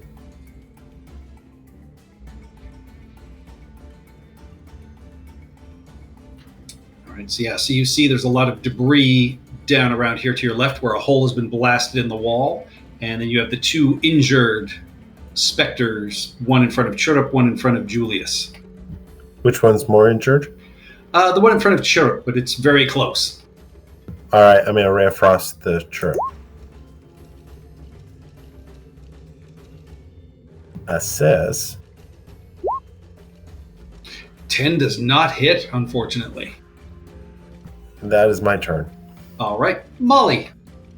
I will turn undead. So that means anything that could hear or see me within 30 feet must make a wisdom save. And That's all of them. yep, that's why I'm doing this. That is a 7, a 17, and an 18. So this first one is the only one that is turned. Really? Okay. So Sorry. It runs away. It's gonna be real effective on ones that can go through walls, like these presumably can. Okay, health. Everyone's health bar. I think everyone's health bar looks good, so that's the end of my turn. All right. Index. He was doing the help action. All right, he takes the help action. That takes us to Seymour. You already have advantage on that one. Oh, yeah. Alright, so... actually, let's switch that. And Whose sound is that? Whose sound is that? That's Nabil. Wait, Something that's to do with Mortal Kombat. Really slow. Anyway, I'm gonna forego my attack action. Because you're right, he does have... I don't need the advantage. He's going to... Index is going to attack. No, you already told him to give the help action. But it's my turn, so I can... Oh, yeah, your turn now. My attacks to have him attack. All right, go for it. Because I noticed the Hex didn't do all that well.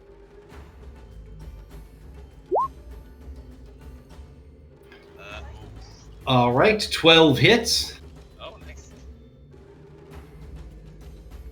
I mean, I don't know that poison's gonna be much better.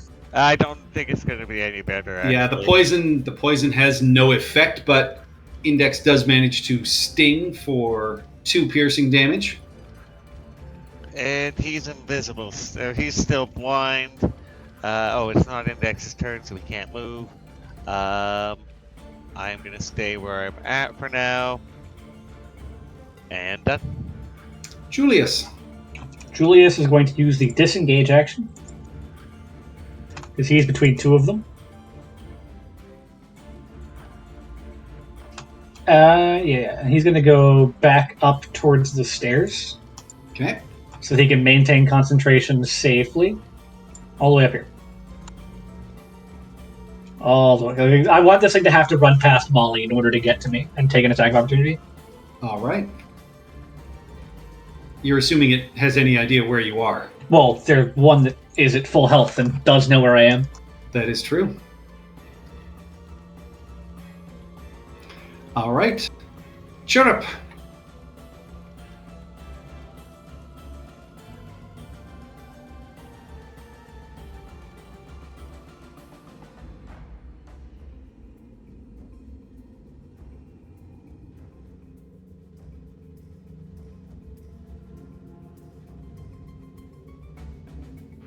Tara.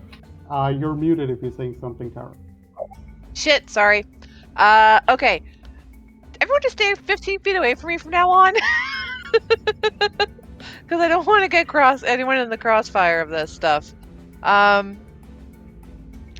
This is all I can do if I don't want to hit somebody. All right. That guy.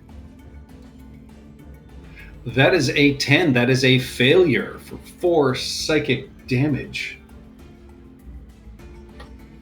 And you know what? I will risk the attack of opportunity and scamper away. All right. That is a 14 to hit, which does not hit. What? You are able to scamper to the hole that is blown in the wall, and so you can see there is a second one that has been blown into what appears to be the sewer. You can smell the dank water, and that room is just a mess, but you also pick up with your passive perception a nice, empty, open-seeming chest over here. That takes us to the specters. This guy vanishes out of the wall as he runs away from Molly. This guy is just going to lash out at Index, attempting to hit him. Is he still blind? Oh, yeah. And that is a natural 1, which does not hit, which is good, because that would have been 12 necrotic damage. This one just glides through the wall at you, Julius. Right! Ghosts! You're both purple. That is a 15 to hit. I will shield that. All right, you shield that, and yeah, its ghostly hand tries to force its way through, but just cannot reach you. That takes us to Haboob. This guy is blinded and very badly injured, so you will get sneak attack because he's blind. Okay, okay, so again.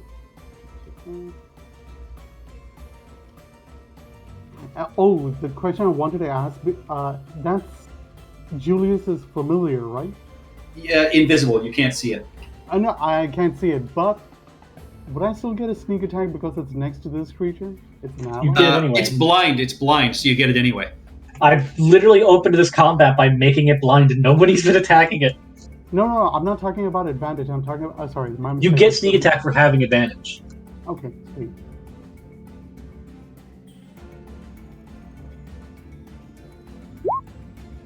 That definitely hits. Oh yeah, this creature dissipates and struggles to reform itself, but cannot.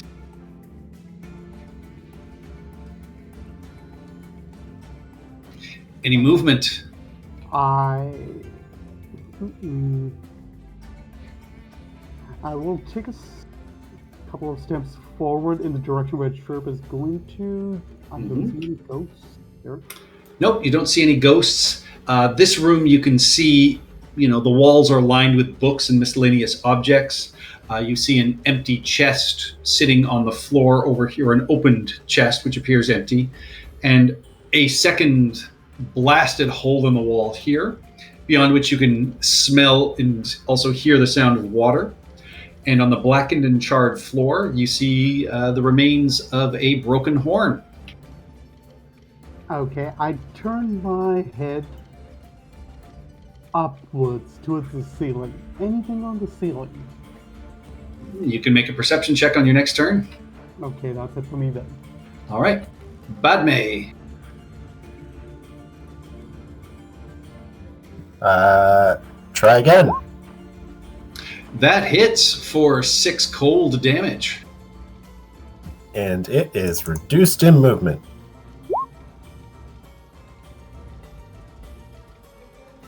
All right. Any movement for you? Just there. All right. Molly, you can see this specter has gone up the stairs after Julius. Okay, I will. Shite. I'm going to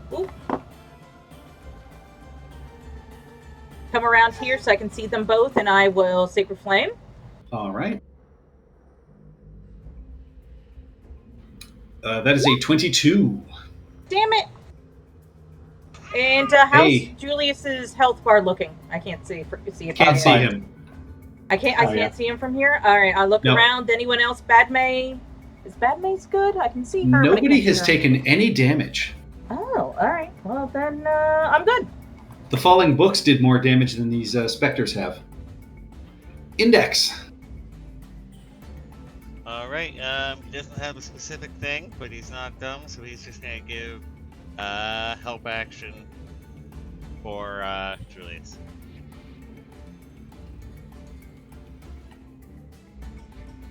All right, that takes us to Seymour. All right, back up. And help action is the next attack, right? So it would be Yep. me that would get the advantage anyway. Oh, it would be you. Yeah. Okay. So fire. Hits for 5 force damage. And I'm gonna keep concentration on Hex, but I'm not gonna move it because I know it's not gonna do anything. All right. Julius. You're in a man. safe fire space. I am. This thing's within 5 feet of me, but I have the help action, so straight roll. That's not what I meant to do. Too bad. That's a I great know, roll. but I can't afford the spell slot right now. I'm just firebolting. 18 hits for 10 fire damage. That is enough for this creature to be dissipated. Firebolts. They so uncivilized. Oh wait, are we out of combat before I start walking? You are out of combat. And Wow. Castra is sort of tucked off in the corner, and she just says, "You see them in here every once in a while. They're terrifying. Do they normally attack like that? They are protectors of the gift trunk." Well, maybe we need to convert it to a gift shop. That seems very unwise. You don't know how many times we hear that joke. Oh, I'm sure.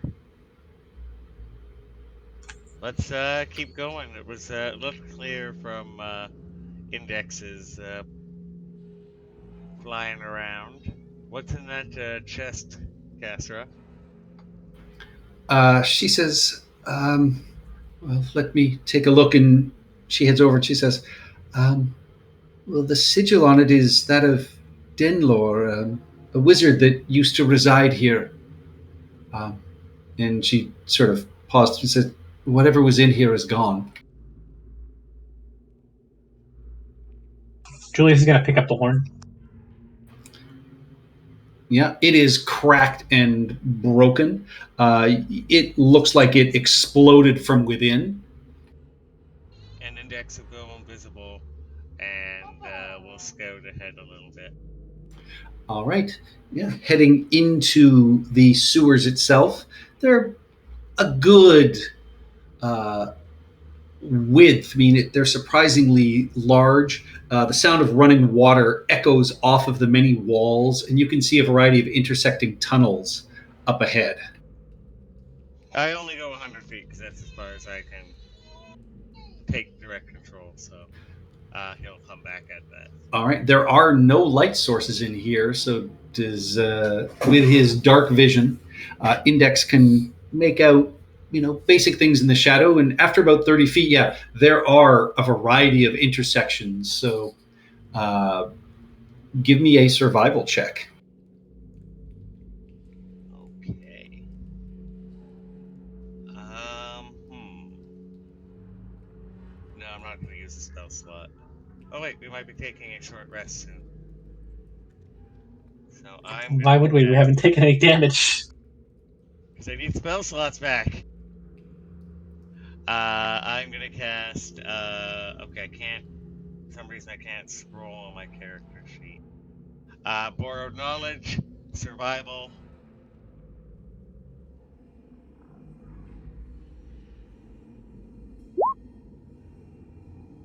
Ha! Even in the dark, you are able to find drops of blood leading down around various corners into a larger open room that looks to be a spillway. There's the roar of watering filling this tunnel as it opens into a 60-foot wide circular chamber. Water cascades down a steep spillway on the far side of the chamber into a pool in the middle of the room. And you see a stairway runs alongside the spillway to what appears to be daylight above. You do see a couple of large undulating shapes moving on the opposite side of the chamber. And I'm narrating that for everyone. And yeah, when we get about 100 feet out, he will, if we don't see anybody, he'll come back and we will, or he'll wait there and we'll catch up, I guess. Are we going into the sewers? Is that where they went? That is where they went. You saw All a right. blood trail.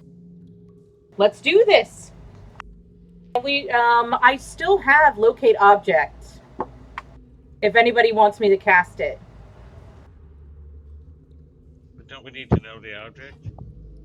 Can I get? I can get it described to me, right? Which object are you trying to locate? Whatever they took in here. The pages yeah. from the book. The pages from the book. I will say Index followed a blood trail, so you know where he went. So let's follow. Let's go. Does this map continue or are we getting moved? You'll get moved. As you make your way into the sewer itself, the central channel is filled with this, brackish, awful smelling water. There are passageways on either side. What is your marching order going into this pitch black sewer? We do not have a good frontline person. Do not. No, but Index can Nope. go ahead and be invisible and at least make sure there's nobody spooky hiding around corners. So, like 60 feet ahead of us, Index. Then,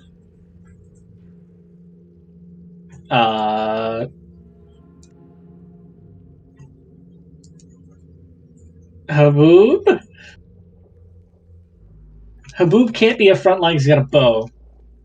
How about Ollie? I have my thunder wave. I don't. I'm also at least have a shield and. Chirrup and Molly up front. Seymour, me, and Haboob in the back. While this tabaxi agrees that this tabaxi is squishy, I am quick on my feet. Do we also If our want? front line... Sorry?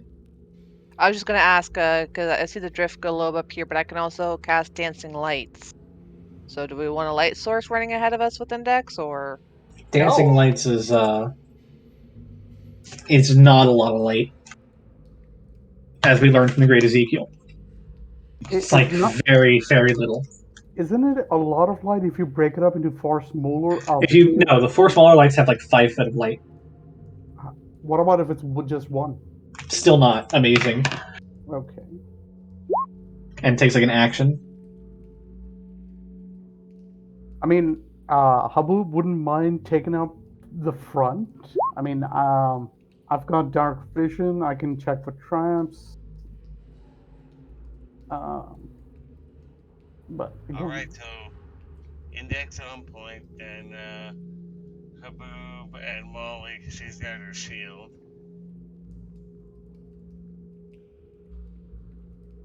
And we'll come up behind. And Dr. Ison somewhere close to the front.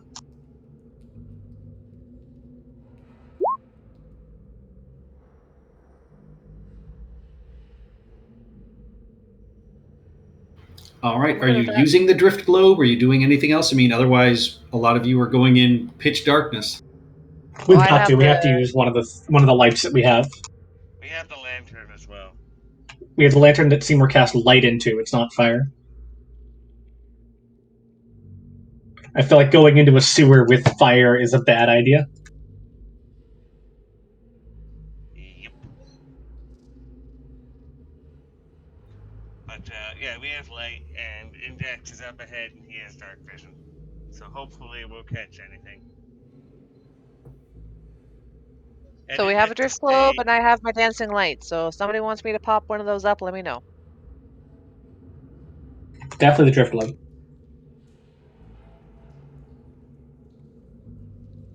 Yeah, because Drift it'll globe. float along with us. Who has the drift globe? I don't think we assigned it. I thought Haboob had it. All right. I picked it up when we were checking that other place, but yeah. Are you guys moving, attempting to move silently? We're bringing light with us. Yeah. So there are 10-foot wide pathways on either side of the rushing water in front of you. You follow the blood trail that Index has shown you, and find yourselves in this large open circular chamber with water cascading down the far side. And you see these two large undulating shapes moving on the opposite side of the chamber. And you can see with the drift globe, a section of the floor there is blackened and charred as if by an intense flame.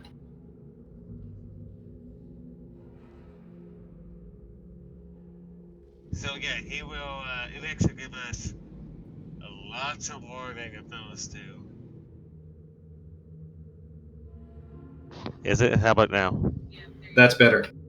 Yeah. So Index will give us tons of warning that they're going to be there, right? They're not hidden. That is correct. All right. So we're going to sneak up. Well, your drift globe and your lantern make that kind of difficult, but I will say Haboob and Molly, as you come around the corner, and Index could let you know as well, they appear to be feasting on something and not paying any other attention at this point. Oh, our tabaxi friend is dead. It might be. Can Index get closer because he's invisible and see if it's a tabaxi that they're eating? Sure. Give me a stealth check if he wants to try and be quiet about it. Boom. All right. It does not appear to be a humanoid form that they are eating. It appears to be the corpse of another creature, much like themselves. And they appear to have tentacles and large that they are using to sort of grab and rip pieces of this creature off and stuff inside their mouths. All right, so he'll back off after he gets that information. And give me a perception check as well, please. For me or for Index? For Index. That's just wisdom if he doesn't have perception, right? Yep. You notice on the ground next to these creatures, though, is a mangled backpack with its contents kind of spilled out onto the floor. You see a little bit of parchment and a couple of books that seem to be sort of half in and out of it. Sigh. Okay, I will relay that to the party after Index tells me.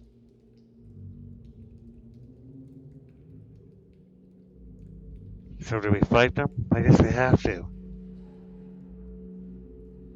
What are they? I would not like to have to turn around and have them between us and our exit. And you do see daylight at the top of the stairs on the far side of this space. Well, I also don't like the idea of these things just living under the city to begin with.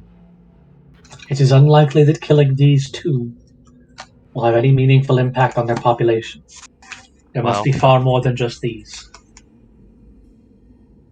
I mean, they're giant. How big could their population be? They're the size of draft horses. That is an odd way of measuring things. Have you considered the metric system?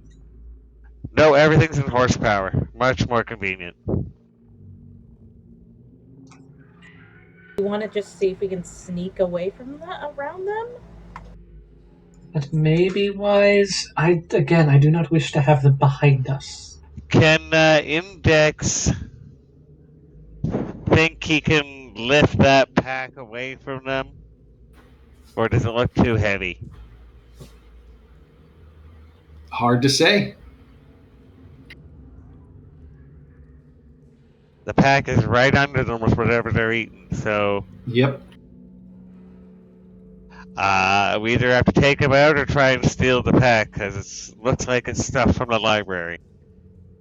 Haboob can distract them by running past them, and someone from behind can pick up the pack. Well, let's do, who'd we lose? Let's Sounds check that light. Index will go up and see where the light is coming from. It brings you outside of the city. You can see it's sort of a wetlands, marshy area in here that is, it is what they are using to try and move some of the water through the underground sewers here.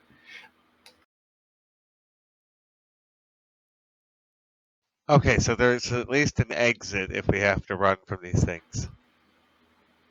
Yep, it takes you out into, like a soggy wetlands kind of area just on the outskirts of town.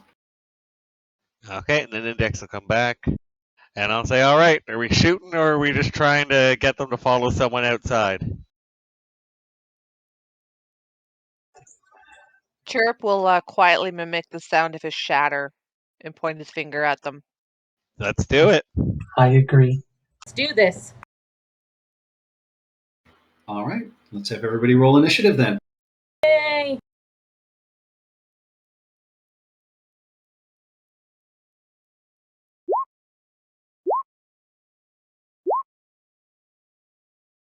Woo!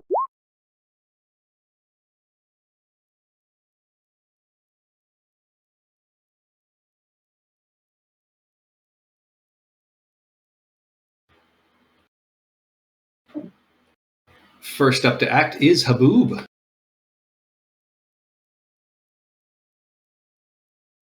Who we lost? Yeah. At least we all mostly go before them. Haboob is typing. Well, let's call it here for the night then. We'll pick up next week and get this started. All right. Thank Sounds you, good. everyone, for watching. Have a nice night. Bye-bye. If we're starting next week, is there going to be like a